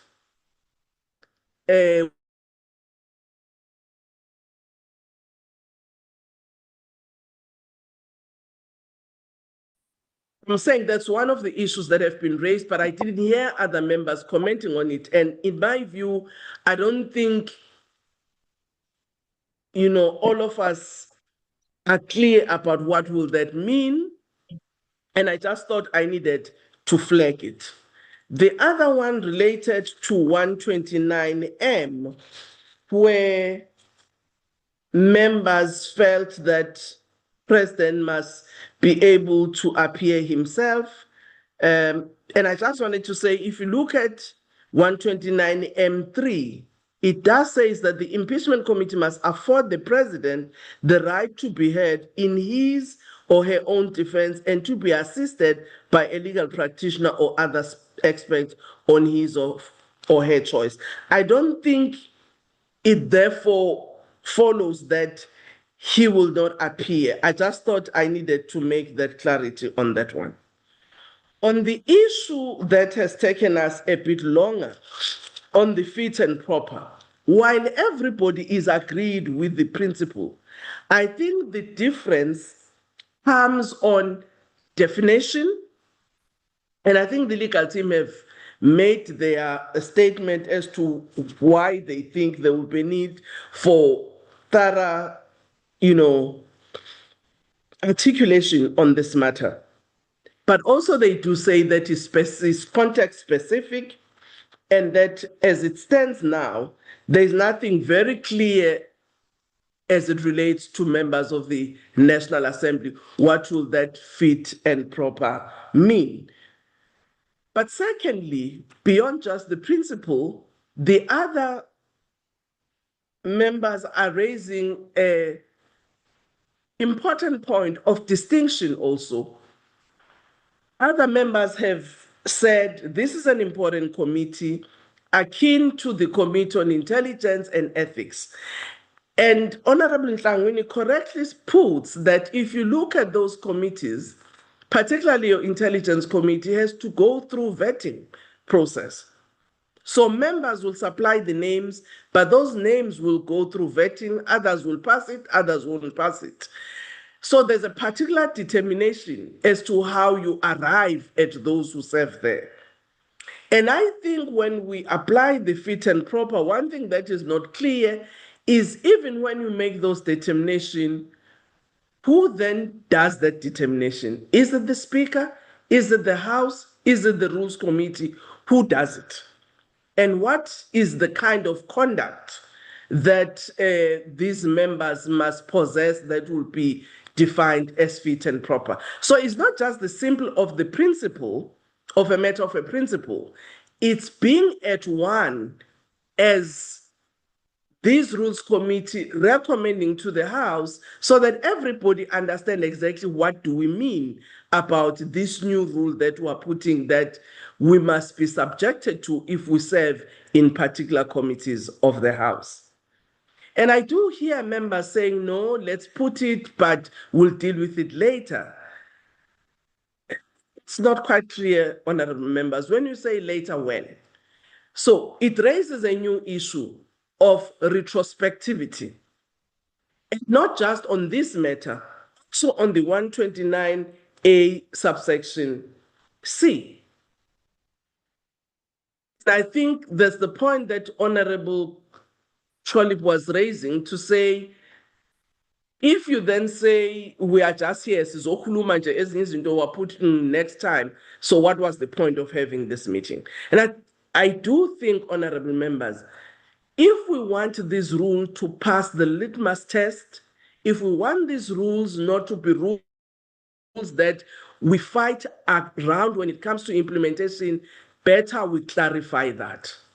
So my proposal and my summary is that the subcommittee on rules working with our legal team must actually meet as soon as is possible, define the fit and proper conduct for, and who actually makes that determination, so that when we approve this principle, we are all at one about what it means. Secondly, the issue of indirect conduct in respect of the president, it must also be clarified so that when we actually insert it or not insert it, but we're clear what do we mean, because it's a matter that has already been raised by other members of this committee who were saying, we are not happy that you are only limiting this accountability. We want it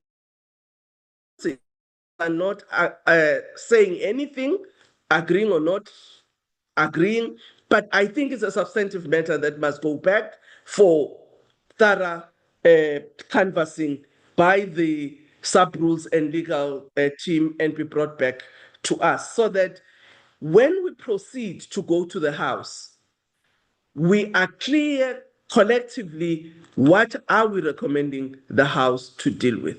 And I would say the last matter that the sub-rules might deal with the legal team is the retrospective nature of the application of these rules. Thank you, honorable member. This is my summary in terms of how we move forward on these issues. I support your summary, Madam Speaker. Thank you.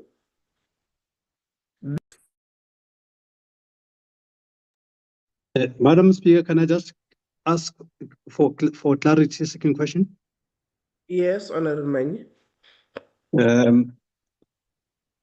Yeah, thank you, Honorable Speaker. Thank you for your indulgence. I just want to know what your summary means for the impeachment committee. In fact, in the sub-rules committee, I had argued that, and I don't want to be like bringing that argument here again. Otherwise, Honorable Mhlaude is going to raise on a point of order.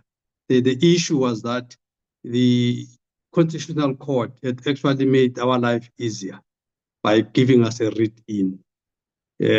Now, if we are saying what we're saying now, can we therefore Also, Honorable Speaker, maybe you can confirm this now as well, but it was stated on record that nothing stops the impeachment committee from proceeding. So I want to just get it clear once and for all that, and accept that all of these things that you said must happen in the manner you've outlined. But I would have a problem if all of those things will, in some unintended way, become matters precedent to anything that the impeachment committee must do. So if we are able to say, as things stand, until, just like the court order had said, that up until this committee has done what you've outlined. Can I just finish the point? English is not my first language. Can I just finish? But you have actually articulated the question that you wanted to ask. Unless there's something new. Because this one, I think you have motivated. Yeah, I just want to make it clear, Chair. Sorry, I'm going to sit down just now. Just to be clear that when we go back to the drawing board and sub-rules committee and everything else, that the impeachment committee will proceed on the order of the court with the read-in, and this process that we must get engaged in will not in any shape or form be a precedent of or an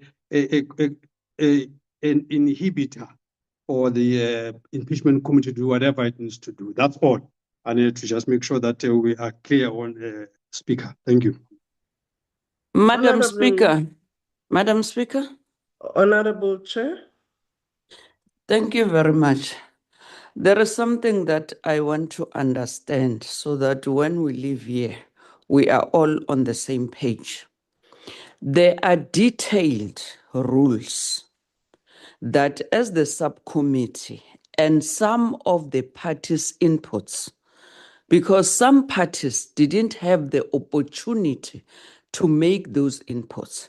Those detailed rules, we said the Rules Committee will have to take to send them to the Impeachment Committee, together with the framework of the terms of references and the inputs of all parties who serve in the Impeachment Committee. They will assist to enrich the terms of references in that impeachment committee. So now, as this committee the Rules Committee has is referring back the matter to the subcommittee. Is the subcommittee now going to deal, because some of the issues that were raised here are contained in the detailed rules, meaning that the members who are here, they haven't maybe gone through the detailed rules, which must be sent to the impeachment committee. So I just want to understand now, because when we go back to the subcommittee on rules, are we going to deal now with the inputs? Are we going to wait for the other parties to submit the inputs? I thought we were dealing with the technical rules as the subcommittee. So I want that clarity. Thank you. Thank you very much, Chair of the Sub-Rules Committee. There are three matters that are referred to the Rules Committee, to the Sub-Rules Committee. And I've articulated them, relates to the definition of fit and proper for members of the National Assembly. Because as the legal team has said, is that there's a very general definition. If I were to read on the definition of Helen Suzman Foundation versus President of the Republic of South Africa, it defines fit and proper for appointment as the overarching requirement for suitability is fit and proper, which broadly speaking means that the candidate must have the capacity to do the job well and the character to match the importance of the office. Experience, integrity, and consciousness are all intended to help determine a possible appointee's suitability to be entrusted with the responsibilities of office concerned. Which is why the legal team said the term of fit and proper is context specific. And they said At this stage, there is nothing that defines fit and proper for the members of the National Assembly. That is why I am saying that must go back to the sub-rule committee to actually clarify so that we don't just accept a principle of fit and proper without the definition, but also its applicability. How would we and who will actually make that determination, such as in the setup of an IC committee? So that's one issue. The second issue relates to 121 AC, where there was a view from other members feeling strongly that the exercise of the president's power when he works, the charge must include not only what is directly specific to him, but also where he has an influence and therefore indirect. And that's why I said other members canvassed this view that that rule 129A1C must be expanded, but others were quiet. I'm not sure whether that quietness means agreeing or what. And I'm saying it's a very substantive matter, because you will then have to say, if a minister appointed by the president does gross misconduct, will you impeach the president for that? Because that person has been appointed by the president in the work that he or she is doing. If a member of a statutory body behave in a grossly misconduct way, appointed by the president, does that revert back to the president? So that is why I said those two issues go back to the sub-rules, so that we are very clear as to what are we trying to say and what are we recommending to the House. In respect of the other rules, detailed rules, which I'm sure will be procedures and terms of reference by the IC, those are referred there. And my understanding is that that was your recommendation, that we do not deal with them here, but they are referred back for the detail to the impeachment committee, which is already set up and must define its procedures and processes. So all other parties, if they've got views on what has been circulated, they will actually deal with it in the impeachment committee. So I hope we agree in that respect. The committee has been set up, Honorable Manye, and its chairperson will determine when it meets and decide on how they deal with its program. We covered, Speaker, more than enough. Honorable members, We agree. we agreed so that I bring this matter to a close. Yes, we agree with you. So Speaker, is effectively two matters that must go to the subcommittees: the fit and proper and section 1, and then 129A1C. I briefly you are delaying the meeting now. I will call you on Thank you the very much, honorable members. Honorable Manye, I said exactly that. So we're not finalizing the rules today. Those two matters must be taken back to the sub-rules committee. And I hope it will deal with it with legal team expeditiously so. Thank you very much, honorable members. The meeting is adjourned. Very good, Speaker. Long live